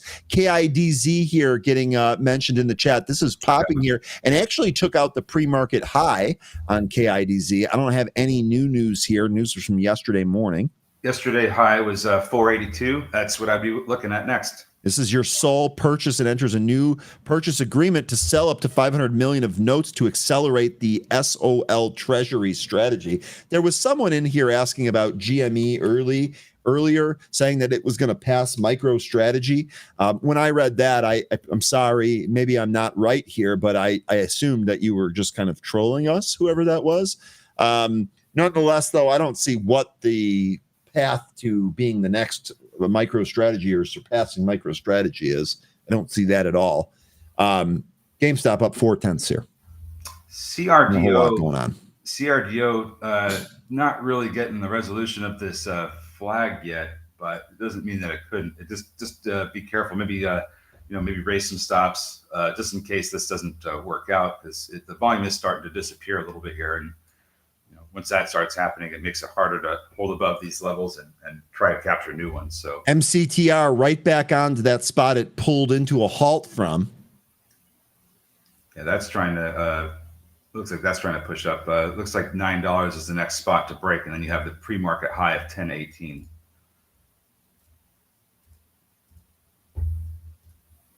Looks like Reshape Life Sciences is still making its way higher after getting support from the 65 EMA. It has recaptured VWAP, moved above some of these other EMAs, but volume isn't looking as great. I need to see this recapture, I'd say 660. That seems to be an area. Maybe a little bit higher, around 7. NIVF, this thing is still trading above VWAP, but it is it's thinning out, and there's a large amount of sellers at $6 now. I'd be watching for VWAP to hold. If it can't, then maybe we find something else to trade that's better. Jay, what's the deal here with this GSRT? Looks like we had a 13G for a 7.2% stake last night. What's the deal with this one? Yeah, what are they acquiring? What are they merging with? Well, yeah, it's a spec. I just don't have. He did mention this, but I can't remember because he's been on this for a bit. I've been talking about it for a week. What's the deal here with this one? I don't have a lot of information on this. Is this one that we looked at like earlier this week or last week? Did we look at this before? Because if we did, I think we found out what this was merging with. Hold on a second. Let me just look it up. I'll find out. Yeah, I'm not sure. Anyway, Jay, give us some more. Give us some more on that. What's the bull case here on that? But you guys are talking about Boeing as a beautiful looking chart. Boy, that has the tables really turned here. But you might be right. Look at this move here in Boeing. So this GSRT is supposed to be merging with Terra Innovatum. It's a merger that's going to result in Terra becoming publicly listed, and it's going to be trading under this ticker symbol NKLR.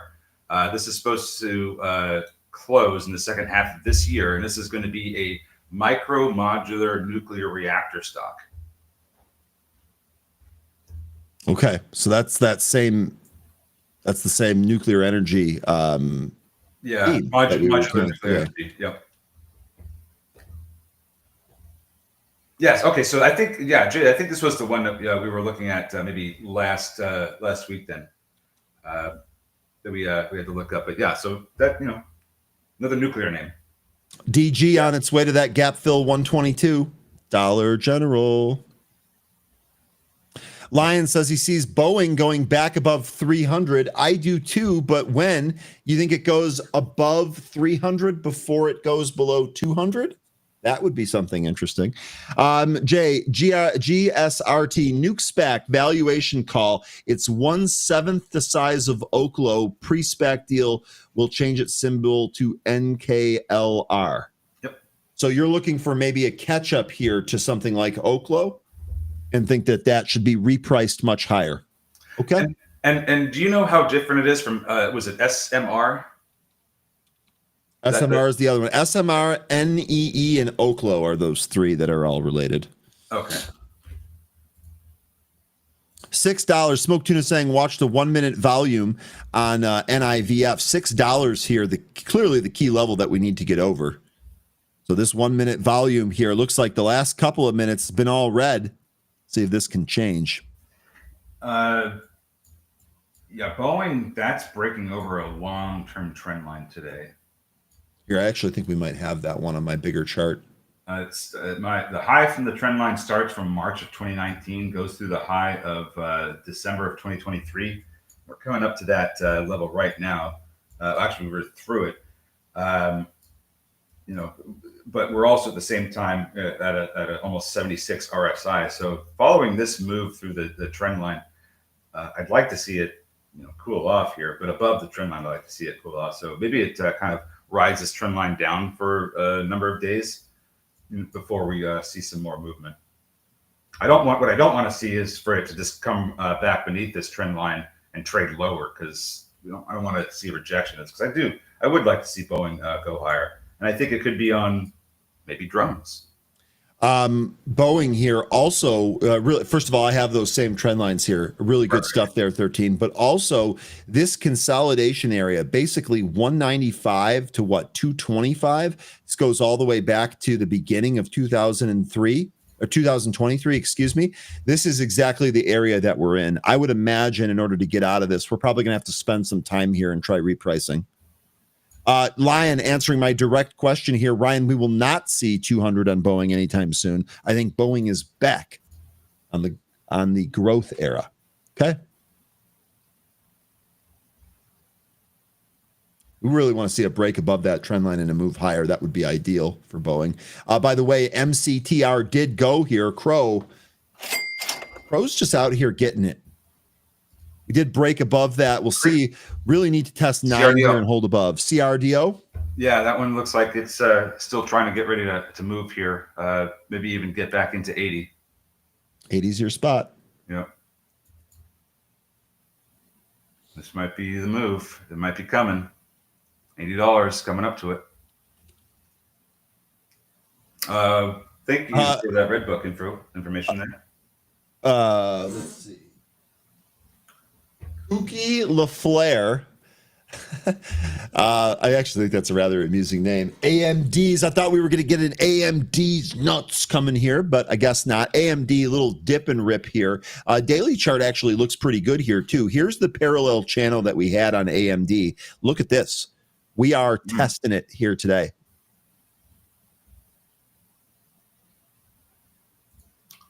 Lion says, Ryan, my English is as bad as your French. That's not true. In fact, I got something for you, Lion. You are fake news. That's not true. Your English is much better. My French is absolutely horrific. And you do a much better job speaking English. FYI. Sorry, 13. What'd you need there? Soar tanking. Not soaring anymore. Soaring into the ground. That doesn't make any sense. It's not flying. It's falling with style. Okay. What is that from? Toy Story. Ah, that's what it is. Thank you. Thank you. I knew I heard that one before. If I did the Tim Allen voice, you'd know exactly. I don't think so, Tim. That's Al Borland. That's the wrong one. I didn't know if nuts would get me banned. No, it wouldn't. I mean, D's nuts is funny. We try to keep a family atmosphere around here, but we like to have some laughs too. Sorry, not sorry. Oh, JJ. Well done. JJ is out doing it here with the dad jokes. So well done, JJ. Good stuff. Okay. Looking around at some of these names that we were looking at from this morning. NIVF sideways. TRA, just kind of leaking. Nothing really here yet. Might not be anything here at all. Reshape. It did get back up to 650, and it's above VWAP, but it's looking a little weak right now. ARAB might be curling toward its VWAP. It's interesting. I have it above my view up right now. Mine's at 174. So Take care of yourself, Lion. Take care, Safe Lion. travels on your trip. South Carolina. All right. Enjoy yourself. Well, my buddy's down there. SBET hit 69 even. Lira getting some wild action here. Oh, give it to me, Ondus. Let's get a volume expansion pop right here and go to 2 and call it a day. Sorry, I was just thinking out loud there. I'll try not to do that. See you tomorrow, Line. Sore. Rapid unscheduled disassembly. Lira, Lira new regular session highs. It's looking for that pre-market high of 26.99. NVIDIA call sweepers out in force. NVIDIA ripping to the high. Okay, so we're coming up to this 141 level on NVIDIA. This has been a big time important level. I'm seeing a ton of call flow going on right there. There is some puts in here, but for the most part, a lot of call flow. Looks like folks are trying to run this through that spot.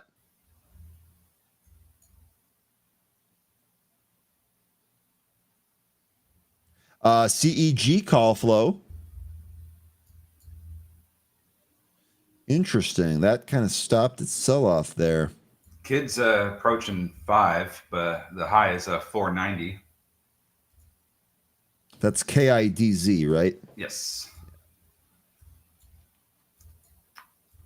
I'm just waiting to see what we're going to get out of CRDO. If this is going to go up, or if we're going to break that 80.99 level, or what. Oh my God. On this, I'll be honest, I did not think that 165 was going to get eaten right there, and it did. There were some big prints that took it above that. All right, so the Jolts is out. Higher than expectations.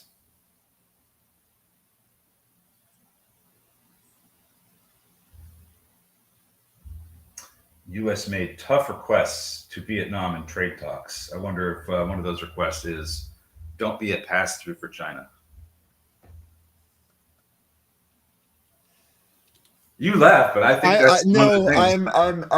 I'm sorry. I don't know what I can say about this and what I shouldn't say about this. I'll just leave it at this.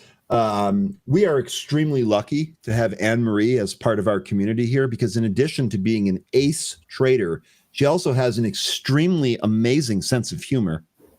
I'll leave it there for right now. Yeah, because you're going to experience that sense of humor later. Oh my God. Lira, by the way, ripping out of this consolidation area and going. All right. Well, it took out that pre-market high. MCTR looks like that's going here too. 10.18. $9 is your test spot there. Sorry, 13. No problem. Yeah, 10.18 is the pre-market high for MCTR. So we also got data here. Jolts job openings for April, 7.39 million versus the 7.11 million estimate. 7.2 was the prior read. That was revised up from 7.19. Factory orders worse than expected. Yep. And then durable goods in line there. Yep. Anne-Marie, is there some way I can share this? Yes or nice job, Jane. You let me know. And what did Jane do? Out of MCTR for a scalp? She's scalping. Let's go. I love when folks are making money. Oh man, I would love to see CRDO just go and hit that or go even higher than that 80.99. That would be cool. But it looks like it is going to come in here based on the way MACD looks and the way that the volume is starting to leave this one. SBET, after hitting 69, that is coming down and looking like it's trying to get some support from VWAP. Don't know if we're going to get anything more out of this, but we could. Lira, that's still making new highs. 28.25, the new high now. Where did that one go? Okay, so NIVF, that's not doing much. TRA, still not doing much. Reshape, trying to deal with its VWAP. Seems like all the big movers this morning aren't doing a whole lot of moving at all. Would like to see CRDO just, blast off. I mean, this looks like this is going to test 80 here, and we're going to know real soon what's going on here. Jay saying too many macro guys have missed this move. You know who didn't miss it though, Jay? Was Tom Lee. Tom Lee was out here saying we had a mini bear market, and that is leading to a new bull market, as if he's never said that before. Tom Lee didn't miss this move. Is he 2 for 2? Let's go. Ja. Thank you. Sold my HIMZ last week from 54. What is that at now?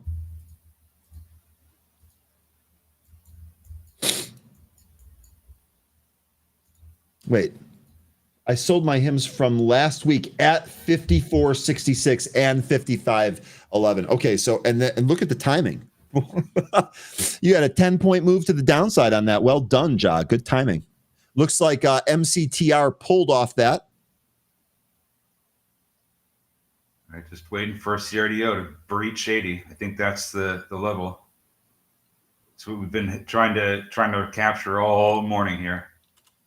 Anne Marie, I have figured out a way to do that. I have figured out a way to share that.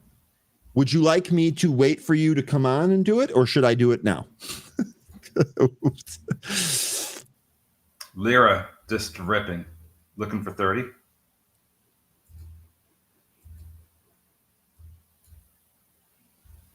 So some of these are pulling here. Lira not doing that. Smoke Tuna saying that MCTR is not done. Watch for a good support to refill it. Tuna, I love that. I love how specific that is for a potential trade here. What do you think? An 804, maybe a VWAP pull, round number? What do you think? I'm not in it, but I'd like to see a VWAP. Robert, Lira won't stop until I get in, so I just won't get in. Yeah, just stay away. No, I'm just kidding. Robert, I'm just kidding. It looks like you already took a position because it's selling off. I could just so relate to Robert's comment. That's the funny part about it. It's just so relatable. Okay. Okay, here we go.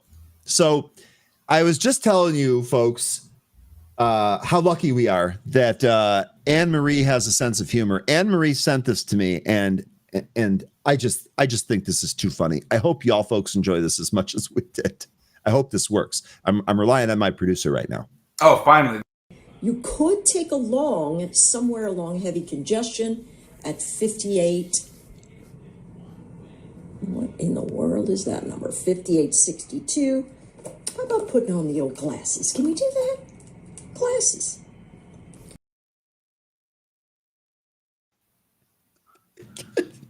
It looks like my niece almost.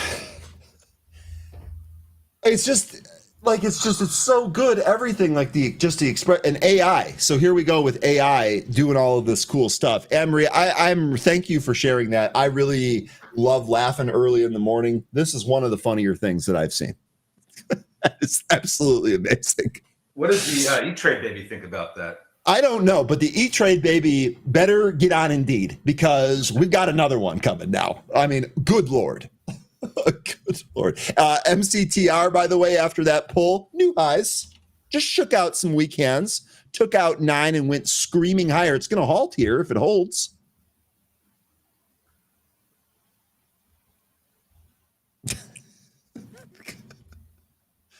It did not hold, so it fell off that 981 spot. MCTR. Interesting. Well, CRDO couldn't do it. Couldn't get over 80. This is right back on. It's through that spot. Boy, they just reset the halt on this MCTR. They put it right at the halt spot. Then they pulled it off. Now they're bringing it back up 992. Looks like that would be the new, and they didn't hold it there either. No, it's going to hit the pre-market high. I'm glad you guys enjoyed that. I'm glad we're all laughing here this morning. 1009 is your high. This will halt if it holds. It's going to halt. I'm just going to keep saying if it holds. I don't want to jinx it. 1009, your spot. Nice job, Crow. Oh, yeah. Give you a register ring on that one. American Rebel losing some ground here. There's a large show that just popped up at 170. That could get locked down. Be careful. That's AREB, right? Yeah. Reshaped Life Sciences losing VWAP. NIVF. This is the move we were expecting earlier, but, got a little bit of a squeeze happening out of the gate. And now this downside is what we were looking for and what we were hoping for with NIVF.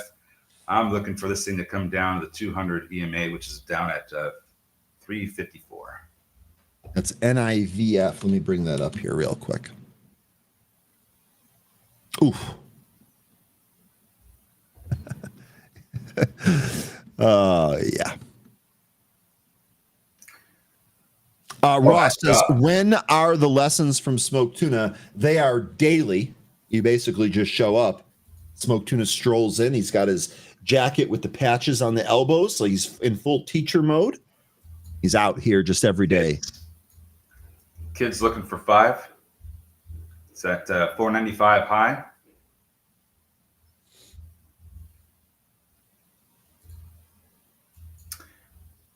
Yeah, NVIDIA over 140. You got to close the month over that. Don't have any monthly closes over 140.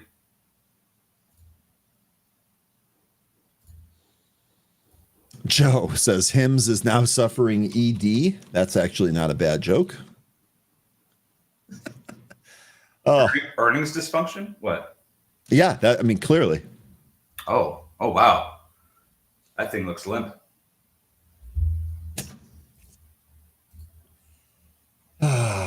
We're trying. I'm trying to hold it together. Oh, good job. Oh, so yeah. Who else is crushing Dollar General here? Wow, Dollar General 112 for backs off. Mm-hmm. That's not too far away from the level I was looking for, 115. Your sales slip, right? We know the line. And the medic out, and he's like, "Oh my god! Oh my god!" That might be because you want to see the few dollars. Movie. Oh jeez, I don't know if I've ever laughed so hard. The first time I saw that, I was dying. I loved his energy. For a big dude, he had a lot of it. Oh man, it was nonstop. It was nonstop. Chris Farley, man, gone too soon. Look at NIVF. Woo! NIVF right to that EMA. Right to it.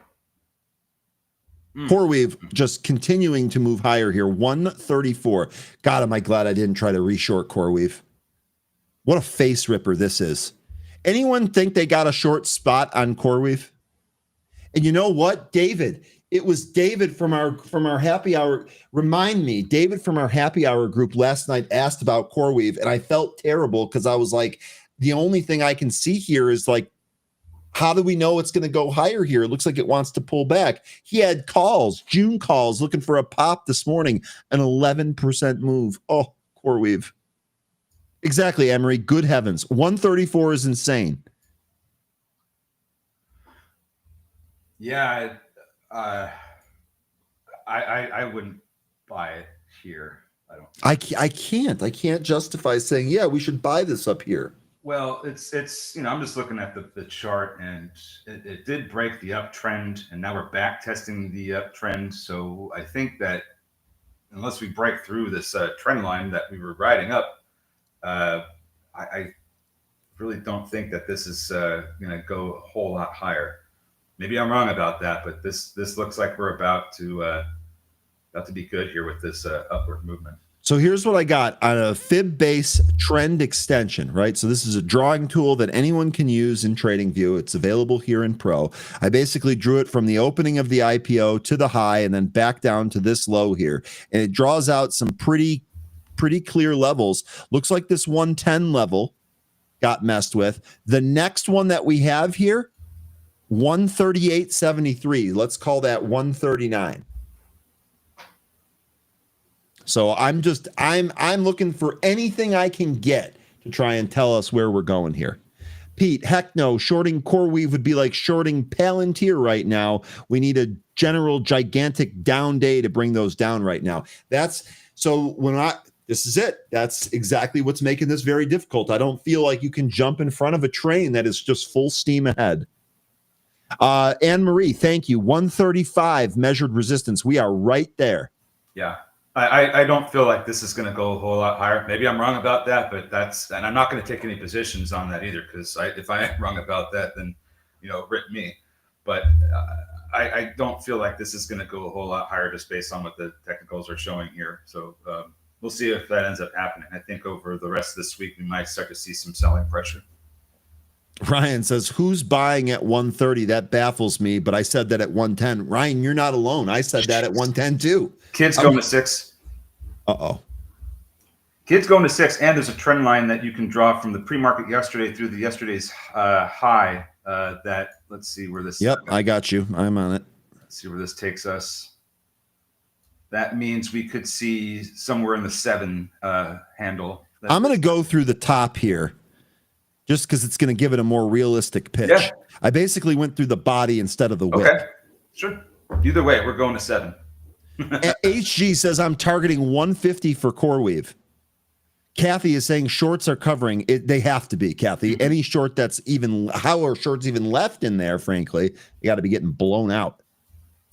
Yeah, so kids, this looks like it's going to head to 6. I wouldn't be surprised if we got some pullback after hitting 6, but later on in the day, maybe we see this rip into the 7 handle that hits the top of that trend line. It is pretty extended where it's at here, so getting to 6, I wouldn't be trying to extend this any further than that for now. Okay. I think we're due for an open here pretty soon on MCTR as well. Sideshow, you're thinking the same thing. Anne Marie saying so many charts are on the move. Mm-hmm. Nope. Sorry. Here's your SPY chart. Remember, when Derrick this morning was like, yeah, this 593 to 595 area, I was like, preach, brother. I have been literally talking about that area for like over a week now. Sees the same thing. Here we are, 593. You're just talking about so many charts being on the move. I'd love to see the SPY chart get on the move. Still have yet to see that. CRDO, more calls coming through here. Oh, these must have been a closing. Those are 65 calls, but that was probably a closing order there. SBET is trying to recapture VWAP. SOAR is got support from or near the 200 EMA, looking to turn around. We'll see if that ends up materializing.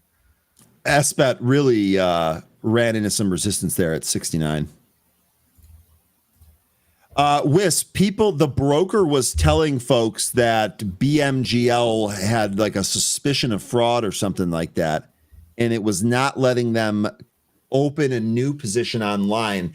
I believe those folks were able to open a position by calling. Barry told us a horror story this morning.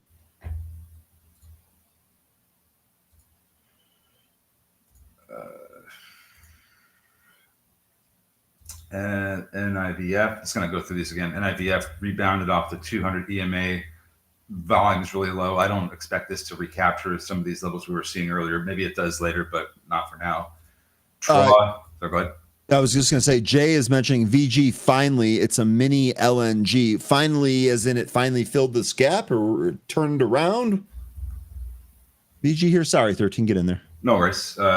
Just looking at TRA, that's still headed down to its 200 EMA. RSLS getting support from its 65. AREB sideways.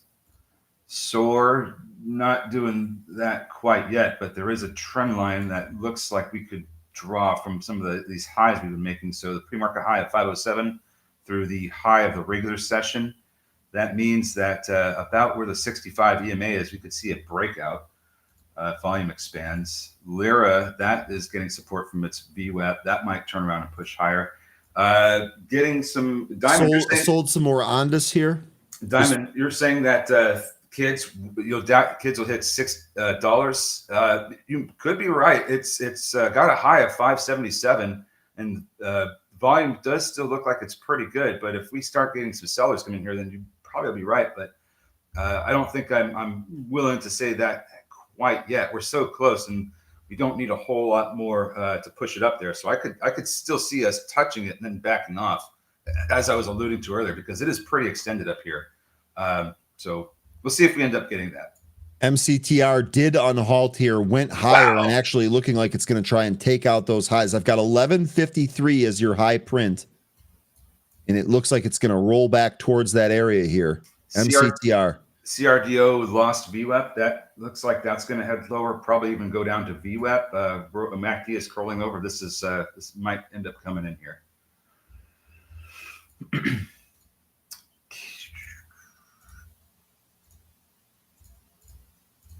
I'm not seeing much ripping other than MCTR.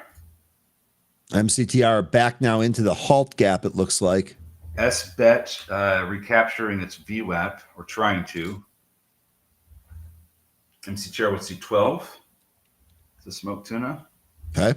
So this pull then, tuna, it sounds like you think this, here we go. Look, that barely even weighted. I'm out here trying to switch tickers. SBET is bouncing off of that VWAP. MCTR here, right back on, it looks like.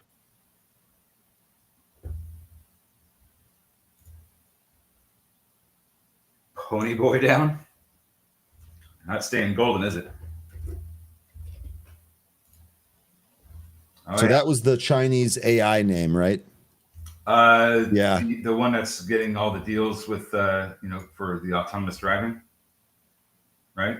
Yeah, the robo-taxi deployment in Shenzhen. And yeah, this is the People's Republic of China. Yep. I'd say 1175 looks like a good support area. I don't know if we hit it today, but we could.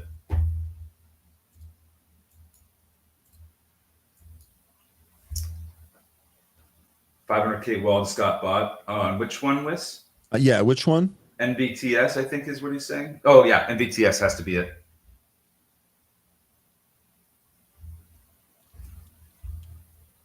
I don't think I had that one up this morning.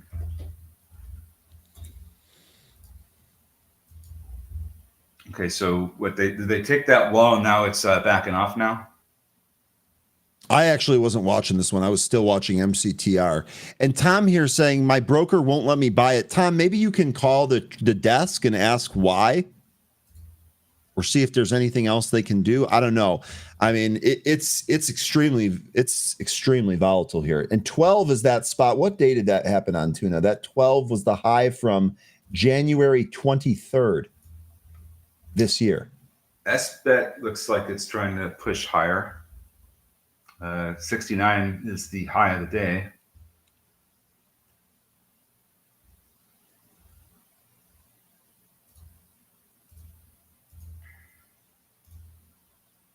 Pan W, your favorite. That's your favorite, huh, Jay? I wish I would have known that. Looks like MCTR tried to fill that gap to the downside after that it just made. Looks like it still could.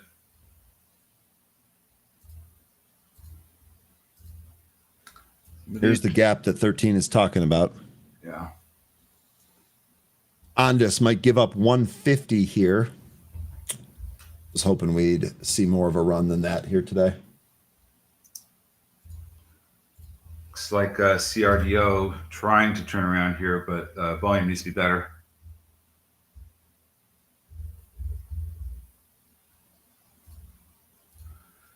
Yeah. NVTS looks like puts, 5 puts.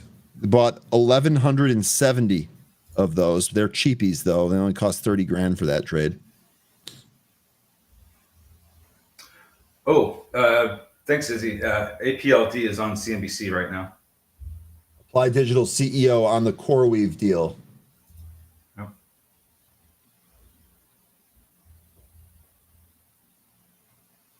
It's actually doing a fairly good job holding its gains from yesterday. Sorry, what was that, 13? Smoke Tuna is mentioning REKR. Wrecker? Okay, so that had a nice move. 150 is still your spot on that on record. Over the 200 SMA. 200-day SMA. That was a nice move over that. And looks like I want to say about 125 was a big resistance area historically going back to last year. This could end up going to 160 before it finds some real resistance. MCTR back on, did not fill that gap. Back on again, looking for that 12 spot. 1157 is your high print. Smoke Tuna, I don't know if this is going to hit 12 or not, but I see exactly where you're getting that for, and it sure looks like it wants to. 1157 is as high as we've got so far. MCTR is now starting to put in a bit of a megaphone pattern here. If we hold above that, now it's right down to it. There's your gap fill. You got it now. Now you got your gap fill. Now if it turns around here, this could lead to a higher print in the regular session.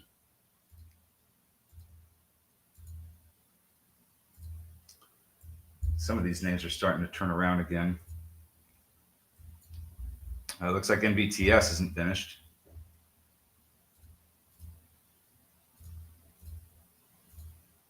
SOAR still hasn't broken out of that trend we drew.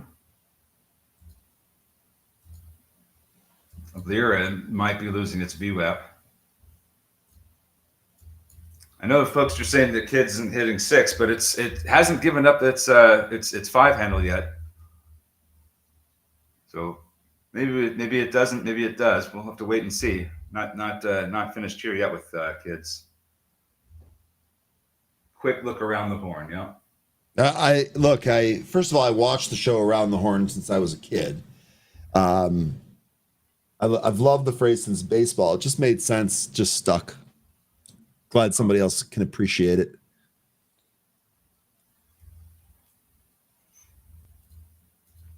All right. Some of these nuke names here bouncing. SMR anyway. How did Oklo end up doing after that pull? I don't think I went back to it here. Oklo is still pulling. Okay. Boy, that's a... Where was this here?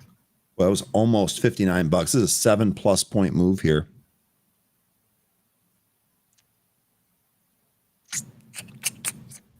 ALLR. I feel like I've traded that one before. Yeah, that's been a former scanner mover that we've hit. What does this one does? MCTR coming back in to try and refill that gap. Watch if that breaks 10 to the downside. So ALR is another oncology play.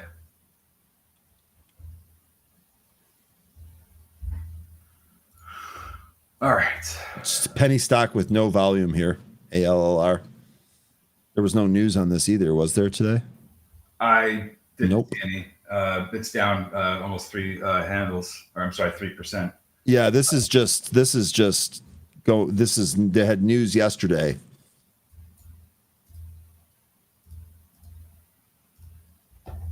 Things are just kind of sideways at the moment. We are approaching that 10:30 time where we start to see volume dry up. So trading may get more difficult as we get close to that time.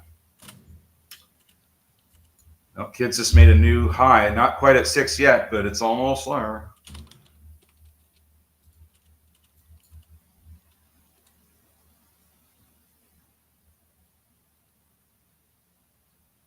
MCTR is trying to firm up a little bit. Kids didn't quite get to 6. Yeah, 580 is the high. Just put it in. A little bit more volume and it can hit it. And then CoreWeave 137. So I had 138 here and change as the level. 137. There you go. MCTR moved to the downside. Will halt here if it holds 967. I tried to tell you if it breaks 10, it's going lower. Now it has. the kids are unruly. Yeah, they're jumping on the bed, aren't they? That was never like a activity for me when I was younger. Jumping on the bed wasn't like super fun or anything. I never got it, I guess. I rebelled in other ways. Same, how it's all fluffy and you can get some spring in there from the mattress. It's like, an improved version of the ball pit.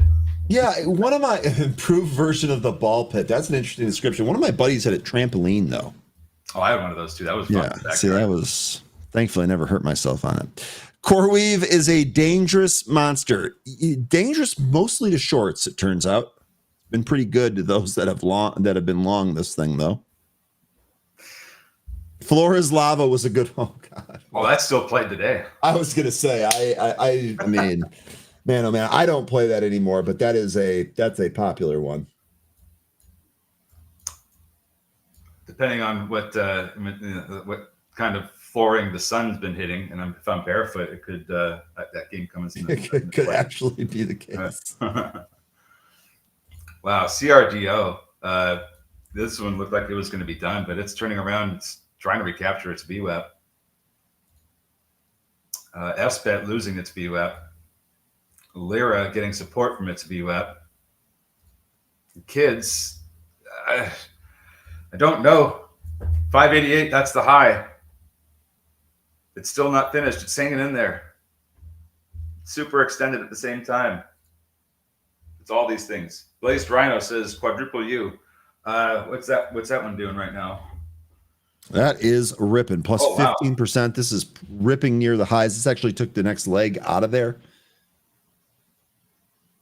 Because wasn't there like some news, or like I think it was last year, about how UUU was like all booked up. They had all their production completely sold. So this news that we got today about how they're expanding, how they pick up those resources is going to lead to more revenue for them. I'm sure people are stepping in, or companies are stepping in and say, we'll buy that too. APLD said talking with Amazon and others, says Izzy.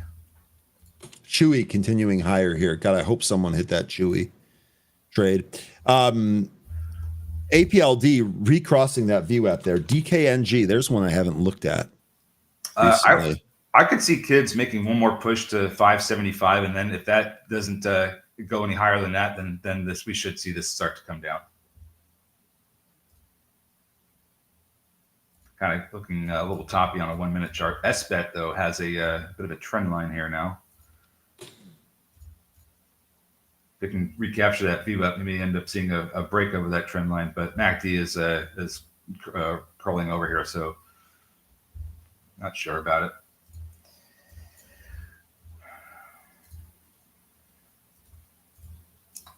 What's looking good, folks? Dollar General. Seriously, but we pulled back right to its VWAP. Looks like it's holding there. Actually, maybe we'll try and take 112 out again. That looks good. Chewy looks good.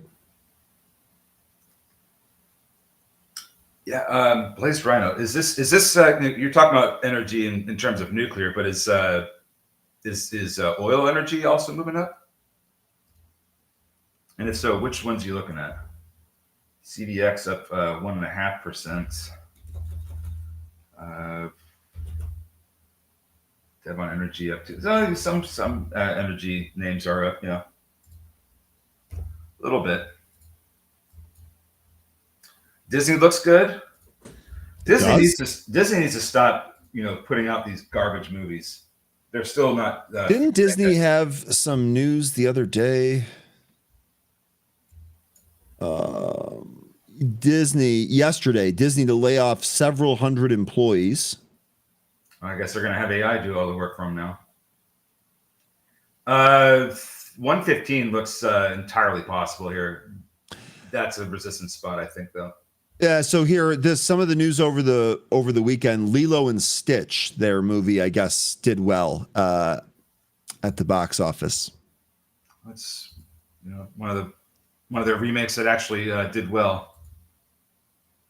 Kids, here we go. If this goes to your trend spot, I'm gonna have to just start playing those. Well, the trend spot's in the 7 handle. I don't think we're headed there yet. Like I was saying earlier, we're gonna likely go to 6, back off of that because the RSI is so extended, and then possibly later today we see that. But I don't think we're gonna just rip right into the 7 handle from here. I'm only looking for 6, and we're 5 cents away from it now. Disney also partnered with F1 for 2026. That is going to be interesting. F1 seems to actually be moving the needle a little bit. Lynn mentioning MSTR here. MSTR, this is actually a pretty decent curl. Let me go to my bigger chart here on MSTR. Take a look at that. We've been charting this one for a bit here. Your 380, 340 level, right? This is the key level. We dipped beneath it. Looks like we're recapturing it here. I've got 394 as the 20-day moving average here. It'll be interesting to see if we can get above this. 394.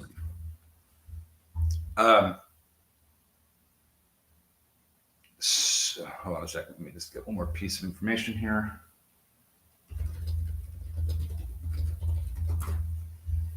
Now, I guess the fortunate thing about some of the Disney's movie production is that there is a lot of tax write-offs with that. But one of the things I'm talking about in terms of they need to get their act together on the movie front is when you have a classic that's been remade like Snow White, and they needed to make somewhere between 540 to 650 million to break even, and the box office was like 205 million worldwide. They lost hundreds of millions on that, and this is just par for the course for them lately.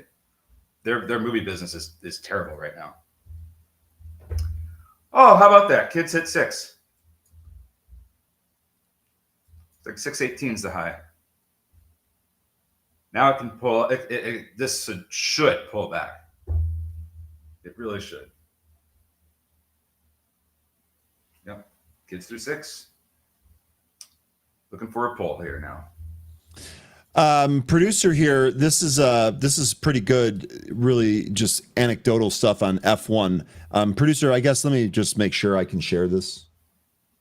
Just give me a Y or an N if I can share this. I know this is your opinion. Yeah, go for it.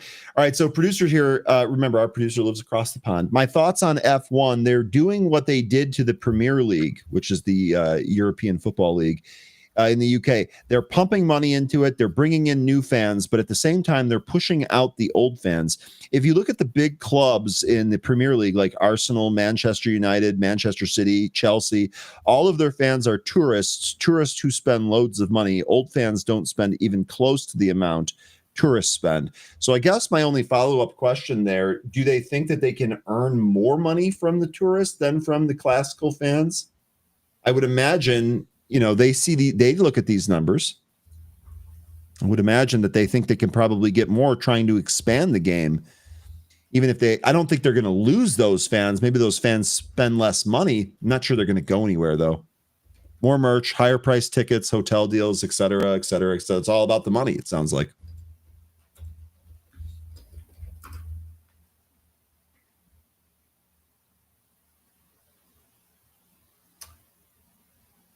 Yeah, Jay, Lilo and Stitch is one of the ones that actually did better. That was profitable. I think what he's saying though is that Lilo and Stitch broke records on Memorial Day weekend. Is that what you're saying here, Jay? Is that? That's fine. That's just one movie though. Their track record is not great. Look at all the movies like Marvel and gosh, I don't even know if they came out with a Star Wars movie this year, but look at the Marvel movies, some of the Disney movies they make. These have been money-losing machines all year, and Lilo and Stitch is one of the good ones that they've had. I think they've had one or two other ones, but the majority of what they've released this year have been money-losing machines.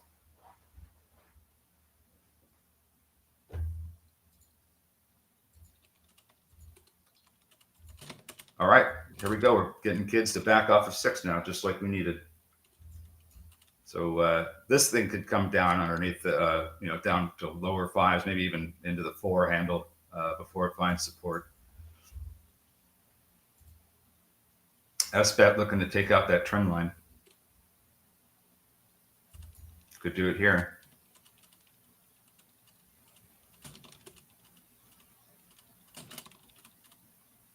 You're right. Okay, fair enough. You said a bit. You're right.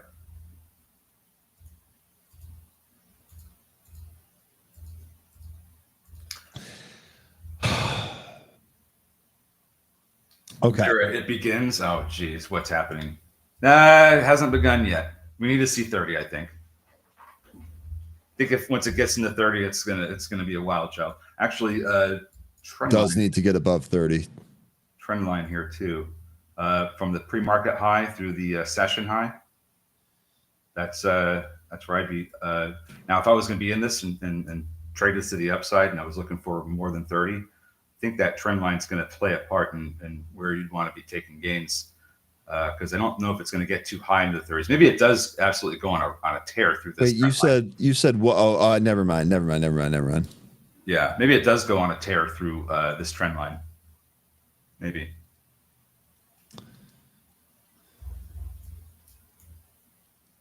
There you go. There you go.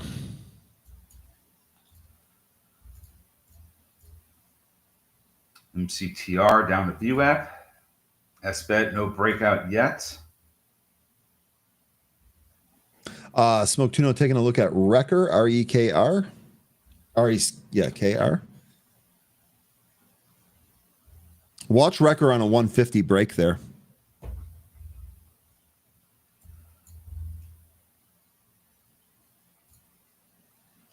Kids still taking its time coming down.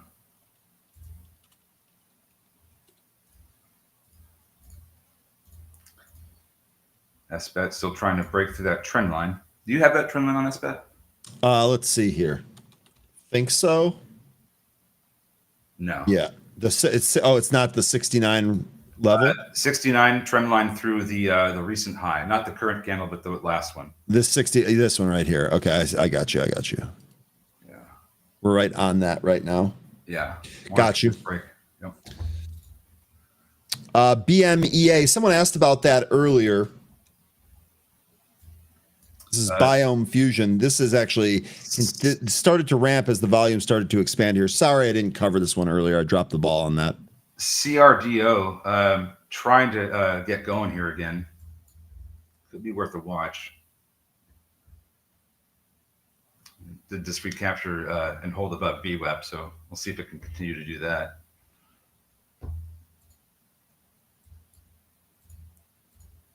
MCTR, this thing is losing its VWAP. This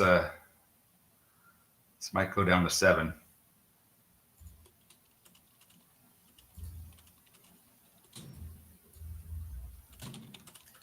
NVIDIA high of the day. We saw massive NVIDIA calls getting bought earlier as that was ramping out of the open.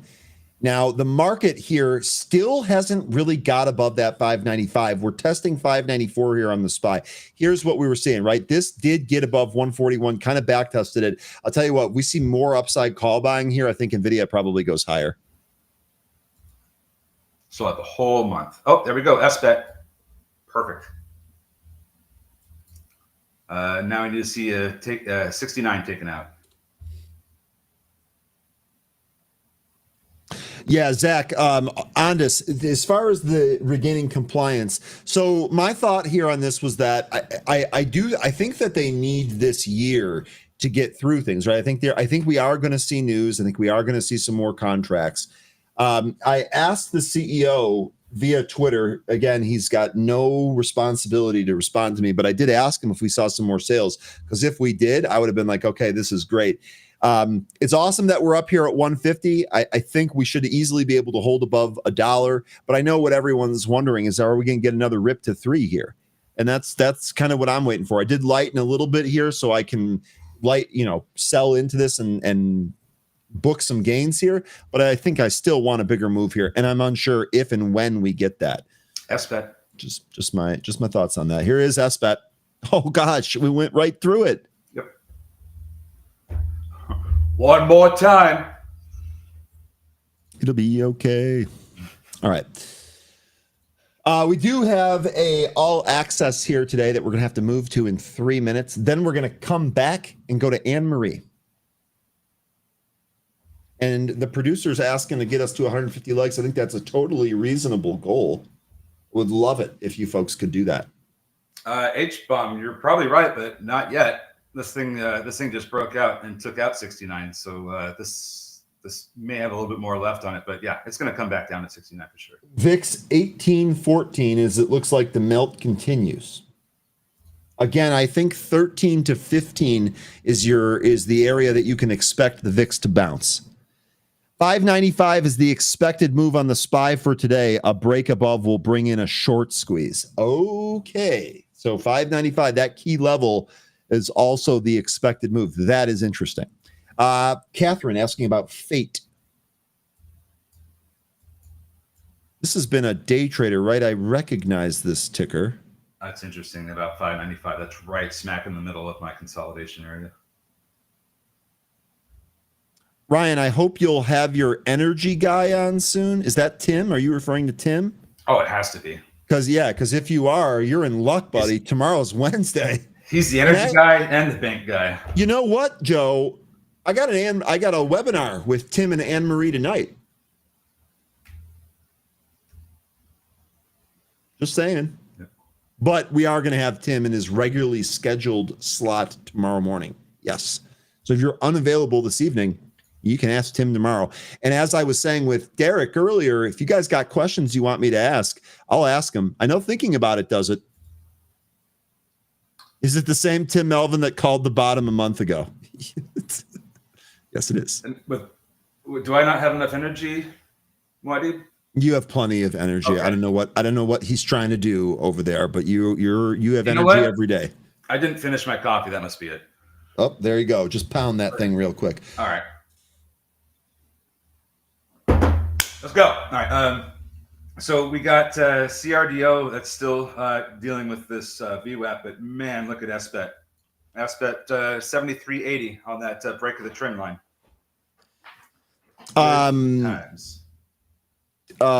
Joe, I don't have that link handy for you, but yes, it'll be tonight. It's not on YouTube. Is that what you asked? No, it's not on YouTube. It's a Zoom webinar. I'm sorry, I don't have that handy. And I can't really get it for you. Okay, we are going to go to an all access here. So 13, any closing words here for the group? Kids coming down, folks. We had a lot of great names here traded. Hope some of you made some money, and we'll just come back here tomorrow and we'll do it all over again. Enjoy the next show. I'll see you then. Bye, folks. Thank you, 13. We're going to go to all access here with Kevin.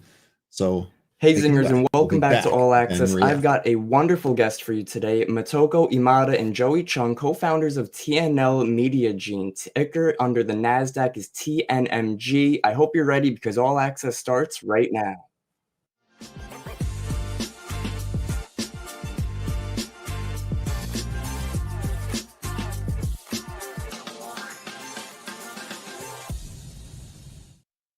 Motoko, Joey, thank you guys so much for being here today. Thank you for having us. Absolutely. So for any of the viewers who might not be familiar with your company, why don't we start off with a brief overview of what you guys bring to the market? Sure. So Imada-san is calling from our Tokyo office. I'm calling from our Taipei office. But basically, we're setting out to build the largest pan-Asia, multi-language, multi-market, independent, high-quality media, but also tech, data, AI, e-commerce, that entire digital ecosystem. And we're now one of the largest independent media and tech groups already, with offices spread across Japan and Taiwan, and hopefully very soon other parts of Southeast Asia. But very soon we want to be able to say we are the largest de facto one-stop shop, both in terms of media, high-quality content. We already now own 25 different media brands across Japanese, Chinese, and some English across almost every single vertical that you can think of, from serious news, lifestyle, finance, business, movies, entertainment, but also the entire ecosystem of tech, data, AI, e-commerce to be truly a B2B go-to platform for all of the digital needs. And we feel we're still just getting started in terms of our story. Wow, that's awesome. So I guess we could get right into it. What makes you guys unique compared to competitors in this space? Do you have a very similar direct comparabilities? Yeah, we get that question a lot. Yeah, there are, of course, a lot of comparables in comp companies if you're talking about MarTech, ad tech, or AI, or e-commerce, or digital media. But I think we're very, very rare, if not one of the only, that kind of owns that entire ecosystem. So we started out as independent, high-quality media that kind of diversified through rapid M&A. We've done a total of 10 acquisitions over the past 5 or 6 years, where we gradually diversified and started acquiring other smaller media groups. And and then later, as the third stage, started acquiring other tech, data, AI, e-commerce products and services and teams as well. So I think we're very, very rare and special in the case that all in-house, we have a direct relationship with our 40 to 50 million monthly unique readers across the aforementioned 3 different languages and different markets in Japan, Taiwan, and other parts of Asia. But at the same time, we actually integrated from, I guess you could say, from the very left all the way to the very right to also include all of the tech, data, e-commerce, and AI products to also monetize on the data that we're collecting. So kind of both sides of the spectrum in terms of the tech and data and the monetization, but also the media part. The original DNA, we won't forget, it's still high quality, independent, only newsworthy content with no political bias, no corporate agenda. And we want to still be that player in the media realm as well. But I think that entire spectrum spreading across that entire supply chain makes us very, very special. It sounds like it. So I did have one last quick question because I know you have some slides ready for us. Since your company went public just a few months ago, before that, were there any noteworthy investors during that entrepreneurial journey that might have helped? And how did they help during those stages? Sure.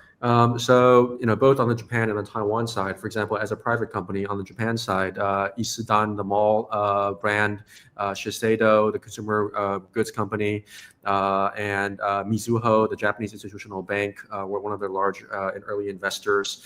On the Taiwan side, a VC fund called North Base Media, that the editor-in-chief and the founding partner came out of the Washington Post, was our earliest seed Series A and Series B investor.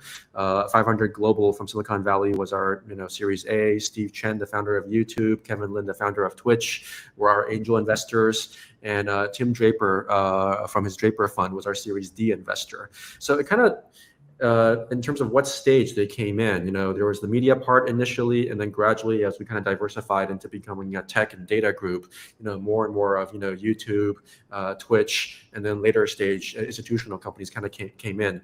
So in many ways, there were like 3 different stages as we diversified from being a large independent media brand to being a large independent media group to being a large independent media and then tech and data and AI ecosystem. The different stages of the investors kind of symbolize that as we initially went from more media heavy to gradually more and more global tech, data, and institutional heavy. So it kind of helped kind of guide us along our natural evolution, if you will. Wow, that's amazing. So let's see some of these slides. I know you put some information together for us to share. Sure. So yeah, as this page kind of alludes to, we want to create that largest pan-Asia, multi-language, multimedia, tech, data, AI, e-commerce, that entire digital ecosystem. So I guess we'll jump into the numbers very quickly. So we're experiencing a very rapid growth year over year, 35%. To be honest, if it wasn't because of foreign exchange adjustments over the past 1 or 2 years, this would actually be even higher. But just in terms of revenue scale, close to 50 million last year. Of the 35%, roughly half of it is organic growth. So we're still maintaining, very healthy, very stable 10 to 20% organic growth on average, while as previously mentioned, we're also digesting about 1 to 2 acquisitions every year. So we've done a total of 10 acquisitions in the past 5 or 6 years. So on average, 1 every 6 months, 2 every year. So we will continue to do that as our blueprint for the next 3 to 5 years, sustain healthy organic growth, and on top of that, 1 or 2 acquisitions. This is now our revenue breakdown. So, before we went into this diversification stage, the super majority of our revenue was mostly, media sales, media advertising on the left side. But as you'll see, as we kind of gradually evolved from, media to tech, data, digital studio, agency services, and e-commerce, we're now kind of broken down into roughly 1/3 media advertising, 1/3 tech and data in the middle, and 1/3 digital studio, but also other events, paid membership, et cetera, et cetera. So all 3 are still growing very, very substantially. But in the near future, we would project and predict that probably the middle part, the technology, the data analytics part of the business will be a huge revenue driver in the future. But right now, we're still deepening our moat. So our existing markets of Japan and Taiwan, we still haven't maxed them out. That's why all 3 of these pillars are still growing very, very quickly.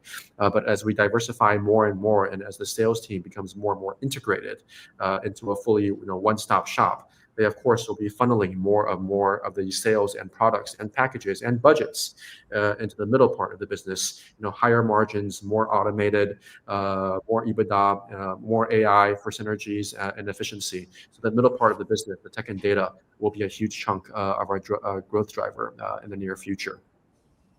And as we digest 1 or 2 acquisitions every year, we become quite good at integrating and squeezing out extra efficiency and synergy, and so therefore gross margin expansion, kind of step by step, improvement every year. And we're very proud of the fact that we're definitely not one of those overcapitalized, excuse me, overcapitalized digital media companies that raise $500 million and is always 50 or 100 million away from EBITDA profitability. We've always operated with very strict operational and EBITDA financial discipline. So we're always kind of around EBITDA break-even point, and that will definitely continue for the next few years as well. Last couple of years, a lot of direct and indirect fees associated with the M&As and the large-scale mergers. And of course, last year was the year we actually went IPO. So that did impact some of our adjusted EBITDA. But going forward, I think break even and continued EBITDA and operational efficiency will be still the name of the game. So this is us in a snapshot, but we briefly already described this during the initial intro, but basically 25 different media brands, 40 to 50 million readers across Japanese, Chinese, and English, close to 200 million page views, which means 200 million data points and 40 to 50 million zero-party, first-party, and third-party data sources. If you believe data is the oil of the 21st century, then we're essentially trying to, on one hand, gather as many readers, high-quality content, high-quality media, no political bias, no corporate agenda, but 40 to 50 million data points. That's 1/2 of our moat.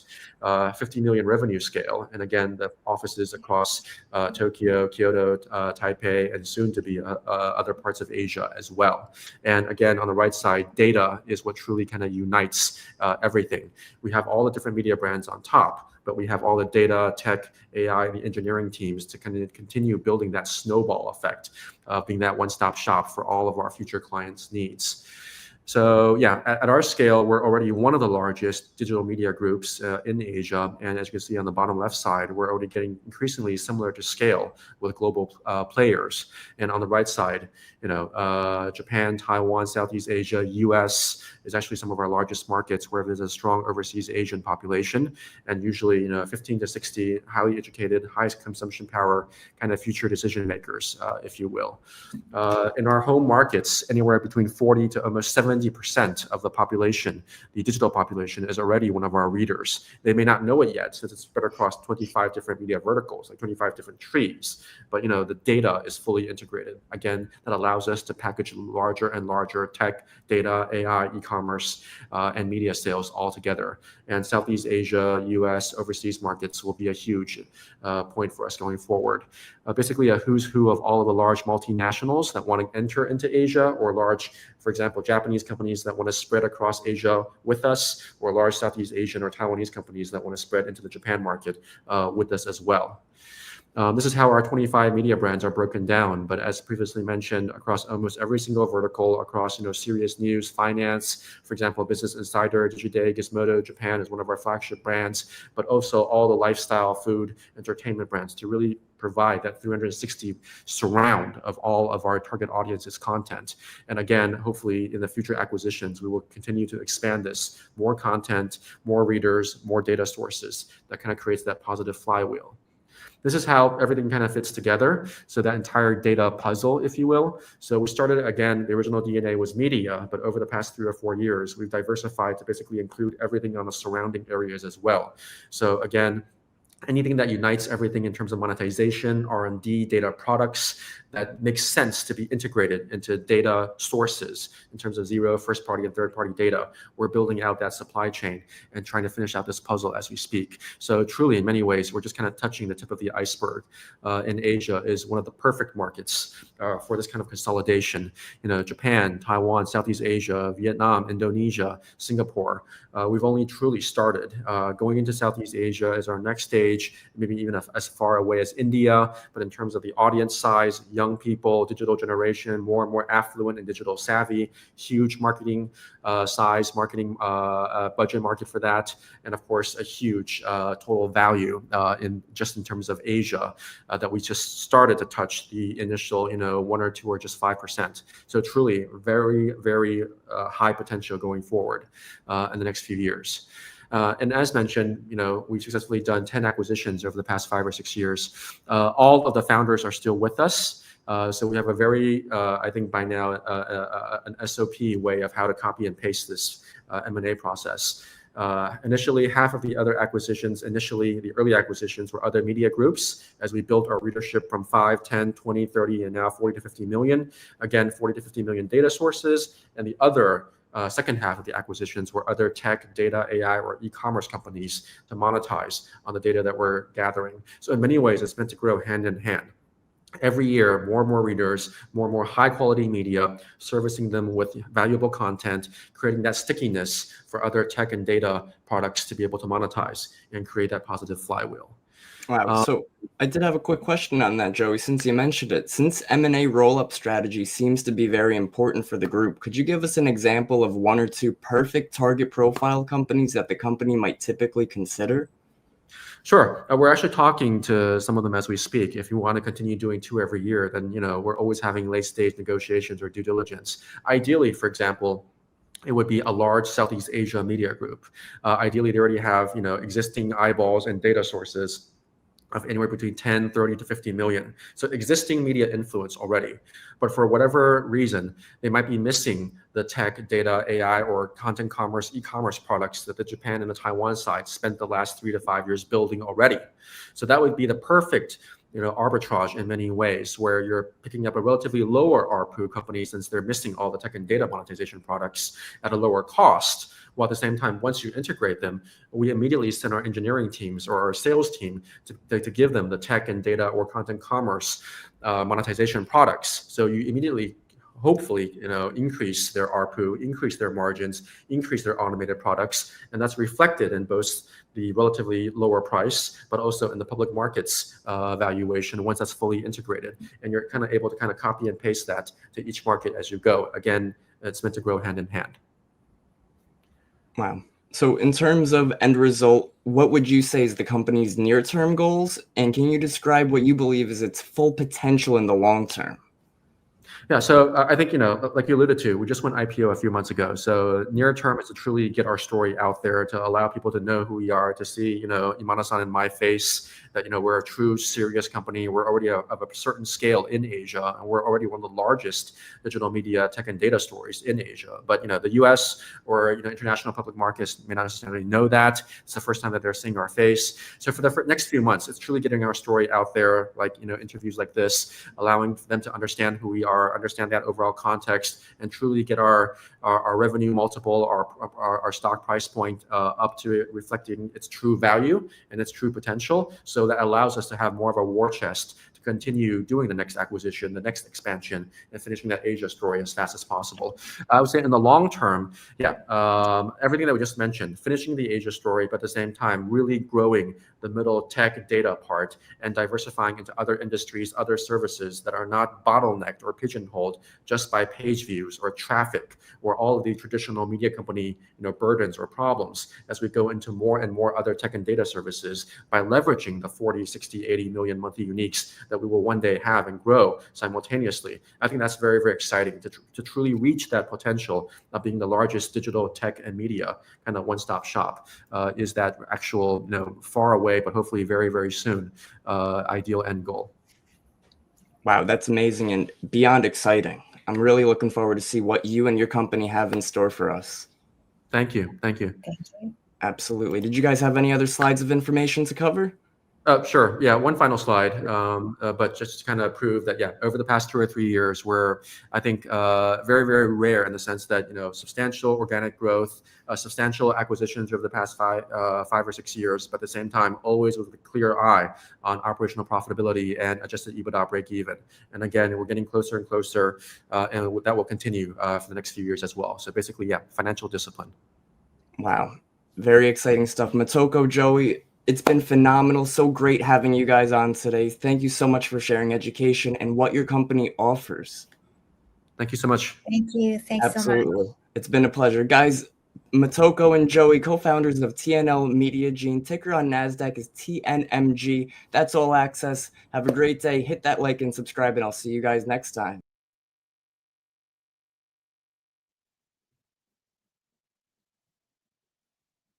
All right. Thank you, Kevin. It is now time for am I there? There we go. It is now time to bring on Anne-Marie. Let's see how she's doing. Anne-Marie, I gotta say, just starting off here, the baby AI thing, that's so far the best thing I've seen today. That is absolutely hilarious. I loved it. It was so funny. Somebody took a snapshot of my image on the website and then turned it in. I don't know if you noticed, the baby is wearing a camel jacket, which is hilarious. And so, yeah, I just had to share it. It was very clever. I'm glad you did, because that I started laughing mid-show and I shared it with the group. So, okay, let me go ahead and load up your screen share here. So I had suggested a couple of things that we should look at based on earnings today. Okay, so I think I had Broadcom, CrowdStrike, and Lululemon. Where do you want to start? Broadcom, it is AVGO. Yeah. All right, so super interesting. I want to go back to some really simple things, and we're going to take a look at the volume areas that the price action really showed up in pretty broad fashion. And so on a weekly chart, the week of December 16th, we had this great big selling candle. That was the range that we were sitting in. Right now on earnings, they are breaking out. And so that's kind of a big deal, because people who shorted here are now going to want to buy to cover. And so that buying to cover should push us up into the expected monthly move at around 270, and then a retest of 250 that could easily take us up into brand new levels. The one thing that makes me wary about adding to longs right here is all the way up has been on fairly diminished volume, but today is only Tuesday of the week. So it could come in and, still give us 73 to 100 million in terms of trading. So if we go all the way back down to the daily chart, and I'm going to move time and sales back to 1,000. I was watching CoreWeave. It blew past both our numbers.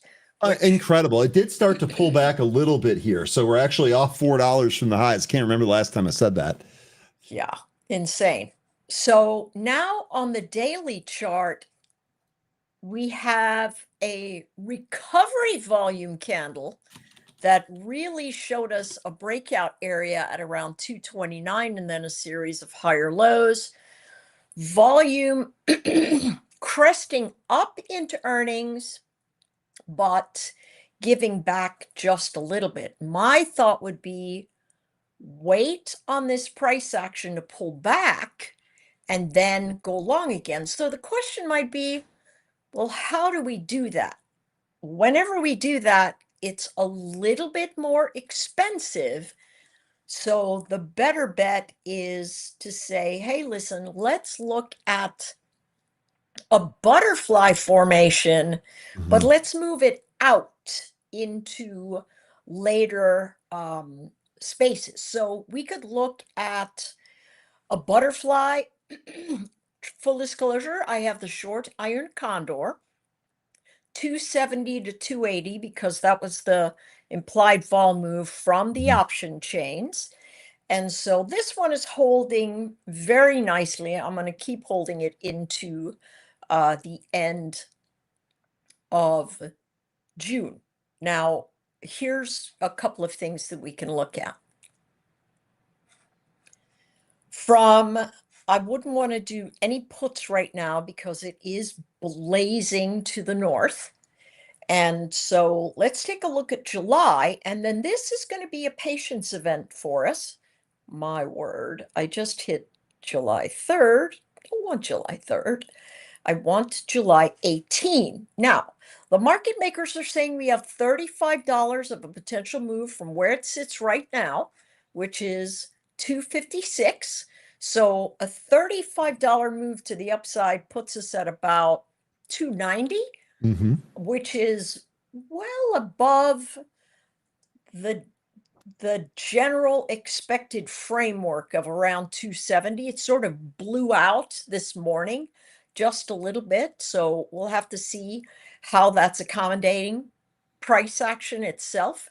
So we have 290 on the upside, and we have 220 on the downside. So if we're thinking about how do I participate in the future upside, what might that look like? Let's think about dividing this implied volatility in half, right? So let's make it about $17 or so from where we sit, and you can choose. It comes in the big fat round numbers, so you can choose 270 to 280 to 290 for an 83-cent butterfly to the upside if you're thinking July is going to be where it's at. So there is one we talked about to the Benzinga Pro traders on the Benzinga Pro platform for the 260, 270, 280 June expiration. And that one's doing really well. It started at about 70 cents. So it's almost doubled at this juncture. But if you're interested in looking at the July formation, that's going to be 80 cents or so. If it were me at this juncture, I would wait for a little bit of a fade and then take that butterfly. So what is a little bit of a fade? A little bit of a fade would be coming back to anywhere between 242 and 250. That gives us this big volume stick candle that we're staring down in times past. We also have another one inside that, and that's the one where I suspect price action could come in before it takes another run. Remember, we use these volume spaces to go, okay, where did people position? Heavens. Where did people position for upside pressure? So if they've been holding on since December, this is a space where they're thinking to themselves, hey, I'm going to cut and run because it's been a nightmare hanging on for 6 months, or they're going to start adding to that space on the upside. So I'm looking for big moves that hold the pressure event, and it looks like the totals are about even in terms of this motion.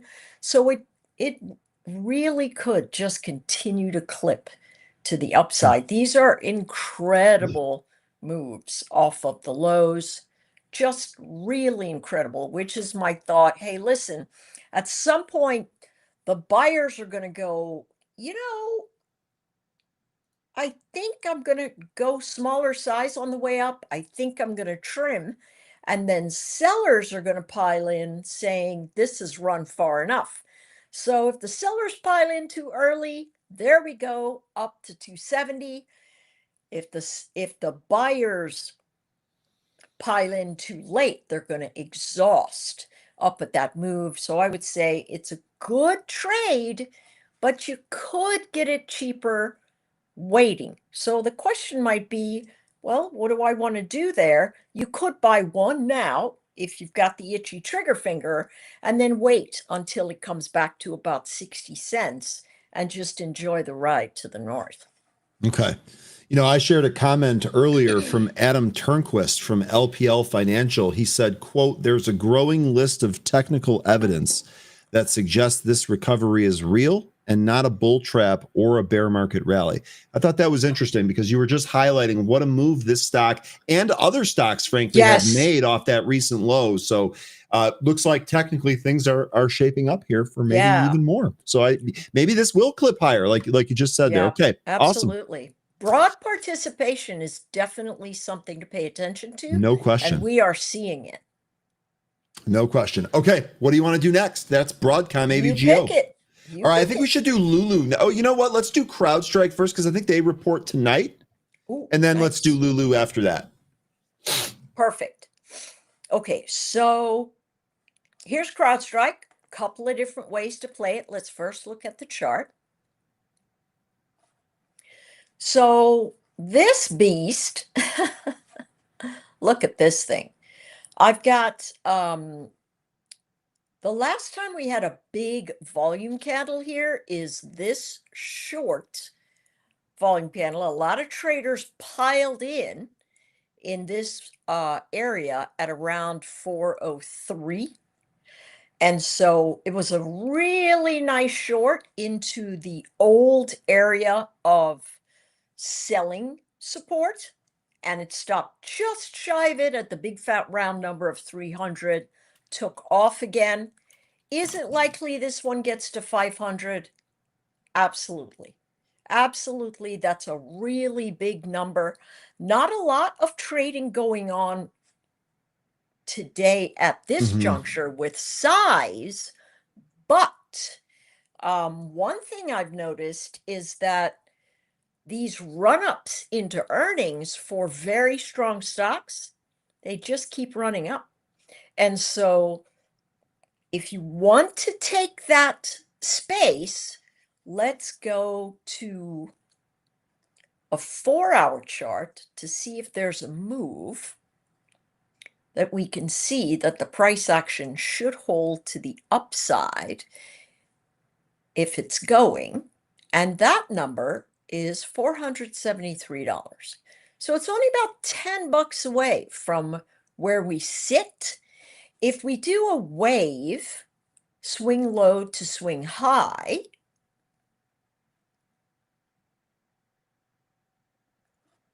we're going to see that the 150 marker, as well as our great big wave from times past, putting us right around the 500 zone. So here's where the space comes where you go, okay, does it matter that my volume is declining into earnings? If they blow the doors off, absolutely not. Because people are going to try and short at this 480, old resistance. And if they're wrong, they're going to have to buy to cover. And 506 is not an ugly number as a target, frankly speaking. So let's go have a look. Momentum is up. Trend is up. Everything looks very solid. So for me, because I see a lot of candlesticks retracing, I took the iron condor. How many days ago did I do that? It might have been Friday that I took this iron condor. Right now, the call for the 13th, it's just been, we had the 405, but now it's all the way up at 482. And so I had said, hey, listen, if you pick that call, you better be careful as it moves closer to earnings and cover it before earnings. And so it was at a nickel. And now today it's $130. And so for this one into earnings, I would say, you know what, take your money and run. Now, if we're looking at 1 week into the motion, they are looking for $41 move.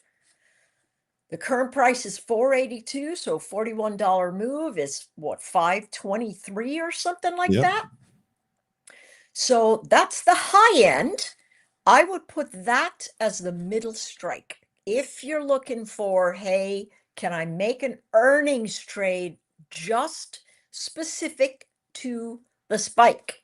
And so if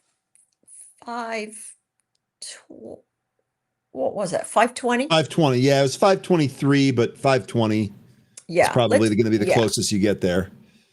So 520 is going to be the middle strike, right? The question is, what do we want the upper strike to be? If you're willing to spend a little bit of cash, the 500 is not a bad one, right? And so you'd go 500 to 520 to 540 to 540. That's a $2,000 updraft to the upside. So you're going to spend about maybe 10% of the possible motion. So this looks easily like a potential 10x if it runs. If you're saying to yourself, you know what, I want to give that a little bit of time. And so you go to the expiry of June 20, it clips about 20 cents off. The bigger thing would be, can we get to July with a little bit of wiggling? Can this come into 500 and move up into the 510, 520? It's $1.65 there, $2,000 of upside. That's way more than a 10x if it happens. Something really fantastic that you could do if you like the stock and you have some cash, sell the 300 puts out into 2027. It's going to give you $2,475 right off the bat. It commits you to buying the stock if it comes into 300. Probably not going to do that. And you get to keep your cash right off the bat. Now, we'll use some margin. That margin is about, let's take this iron condor out. The margin's about 5,500.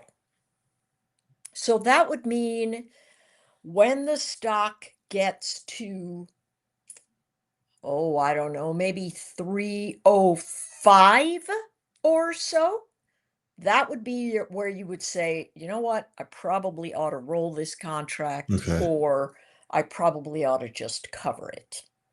So that's what I would look for there. If you're thinking put side action, I'm not really sure why you would, because it's a beast right now and there's nothing to do there except say, you know, that's a wild swing at whatever, right? If you're thinking to yourself, hey, this thing's run a lot, and I think it comes back to that 460 to 470, that call literally, look, it went from $1.35 to a nickel all of a sudden, back to a nickel. And that says, hey, you know, if I come into that 4070 region into the expiration, and that is just the support expiration, this call, which is moving all over the place, it's going to be worth $1,000. So my thought is stick it in the queue and see if you can get 15 cents for it. If it goes, great. If it doesn't, also great. Yeah. But that's a cheap move to play the downside in a bullish formation. And sometimes if there's like a really nasty surprise, maybe it will be that one that pays because the formation is so bullish. So, okay, cool. Exactly. Cool. Good setup there. All right, let's round this out here with Lululemon. Are you excited for these earnings? Lulu big in your household? Lulu is big in my household. I figured. Yeah, Lulu's big in the household. My husband absolutely loves their pants and all of that. He's just really a big fan of So Lulu. am I. Yep. Yeah, very comfortable. Great on the golf course. He loves them. Okay, so let's take a look at the chart. We've got earnings Thursday this week. Thursday. Okay, After great. hours. Yeah, great. So what I've done is measure the volume candlesticks on a daily formation. And I moved to the 4-hour because we're looking at potential motion that is going to confirm a reversal of the downside that this chart has really been struggling through and really has had a clip. So let's look at this. and C, of course, Ryan, operator error from your Betty Big Hair today. My hair was crazy. I just finally said, it's going up. I'm tearing it up. It's the humidity. What was Betty the deal? Big, I don't have a clue, dude. My hair has a personality of its own. Betty Big here, coming to you today. So, as we take a look at this, you can see a beautiful break. Look at the volume. This is the downward flow candlestick formation on a daily event. This is all bullish flow that takes over and moves to the top of the range. So the measured move in terms of flow is about 350 all the way to, I'm going to use this insert, 386. If per happenstance you're thinking, all right, this is going pretty nice, but it's inside of heavy congestion, it's building a base, which should suggest pullbacks or buy zones simply because we've been making higher lows and higher highs, does have a tendency to break to the north. Maybe it doesn't break to the north too much, but it should break to the north. So the question is, how do we trade that? Again, two ways. The ambitious way that says, nope, these guys are going to bust on out of here, or maybe they might. We'll see what's going on. So Thursday, the formation has $31, both upside and downside. That's into the move. I would prefer to give it a little time into the end of the week. So let's look at the 13th if you're trying to be aggressive. Two ways to play that. Let's say the pullback is, I forgot what that number is. Hang on, let me go back to the chart. The pullback is, let's say the midline of that heavy congestion, 320. And the upside is, let's say it's 340. So a bullish move inside of a bullish move gives us the 320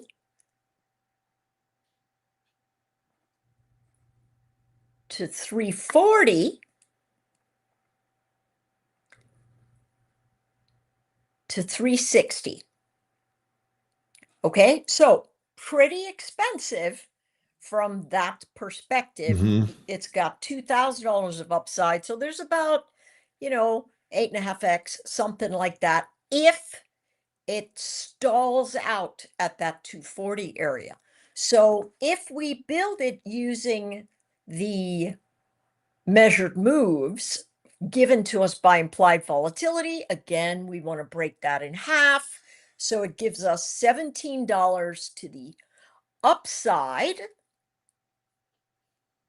which is 350, thereabouts, right? So we'll use that as the middle strike. And then we can choose 340 to 360. And that's 78 cents, right? So remember why I'm expecting the measured move from these guys to stall out at the rotation upward into the space. If you want to make it bigger, to go, all right, what if it takes all of the expected move out? That gives us 375. That's the aggressive move. That's $35. So 410. Yeah.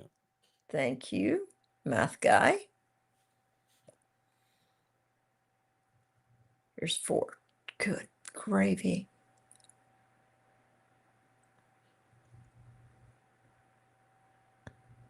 There's 410. Right? Expensive. And Very, if it's yeah. on the 13th. However, if you move this down into July and you say, whoops, that's because of this one. Let's go 370.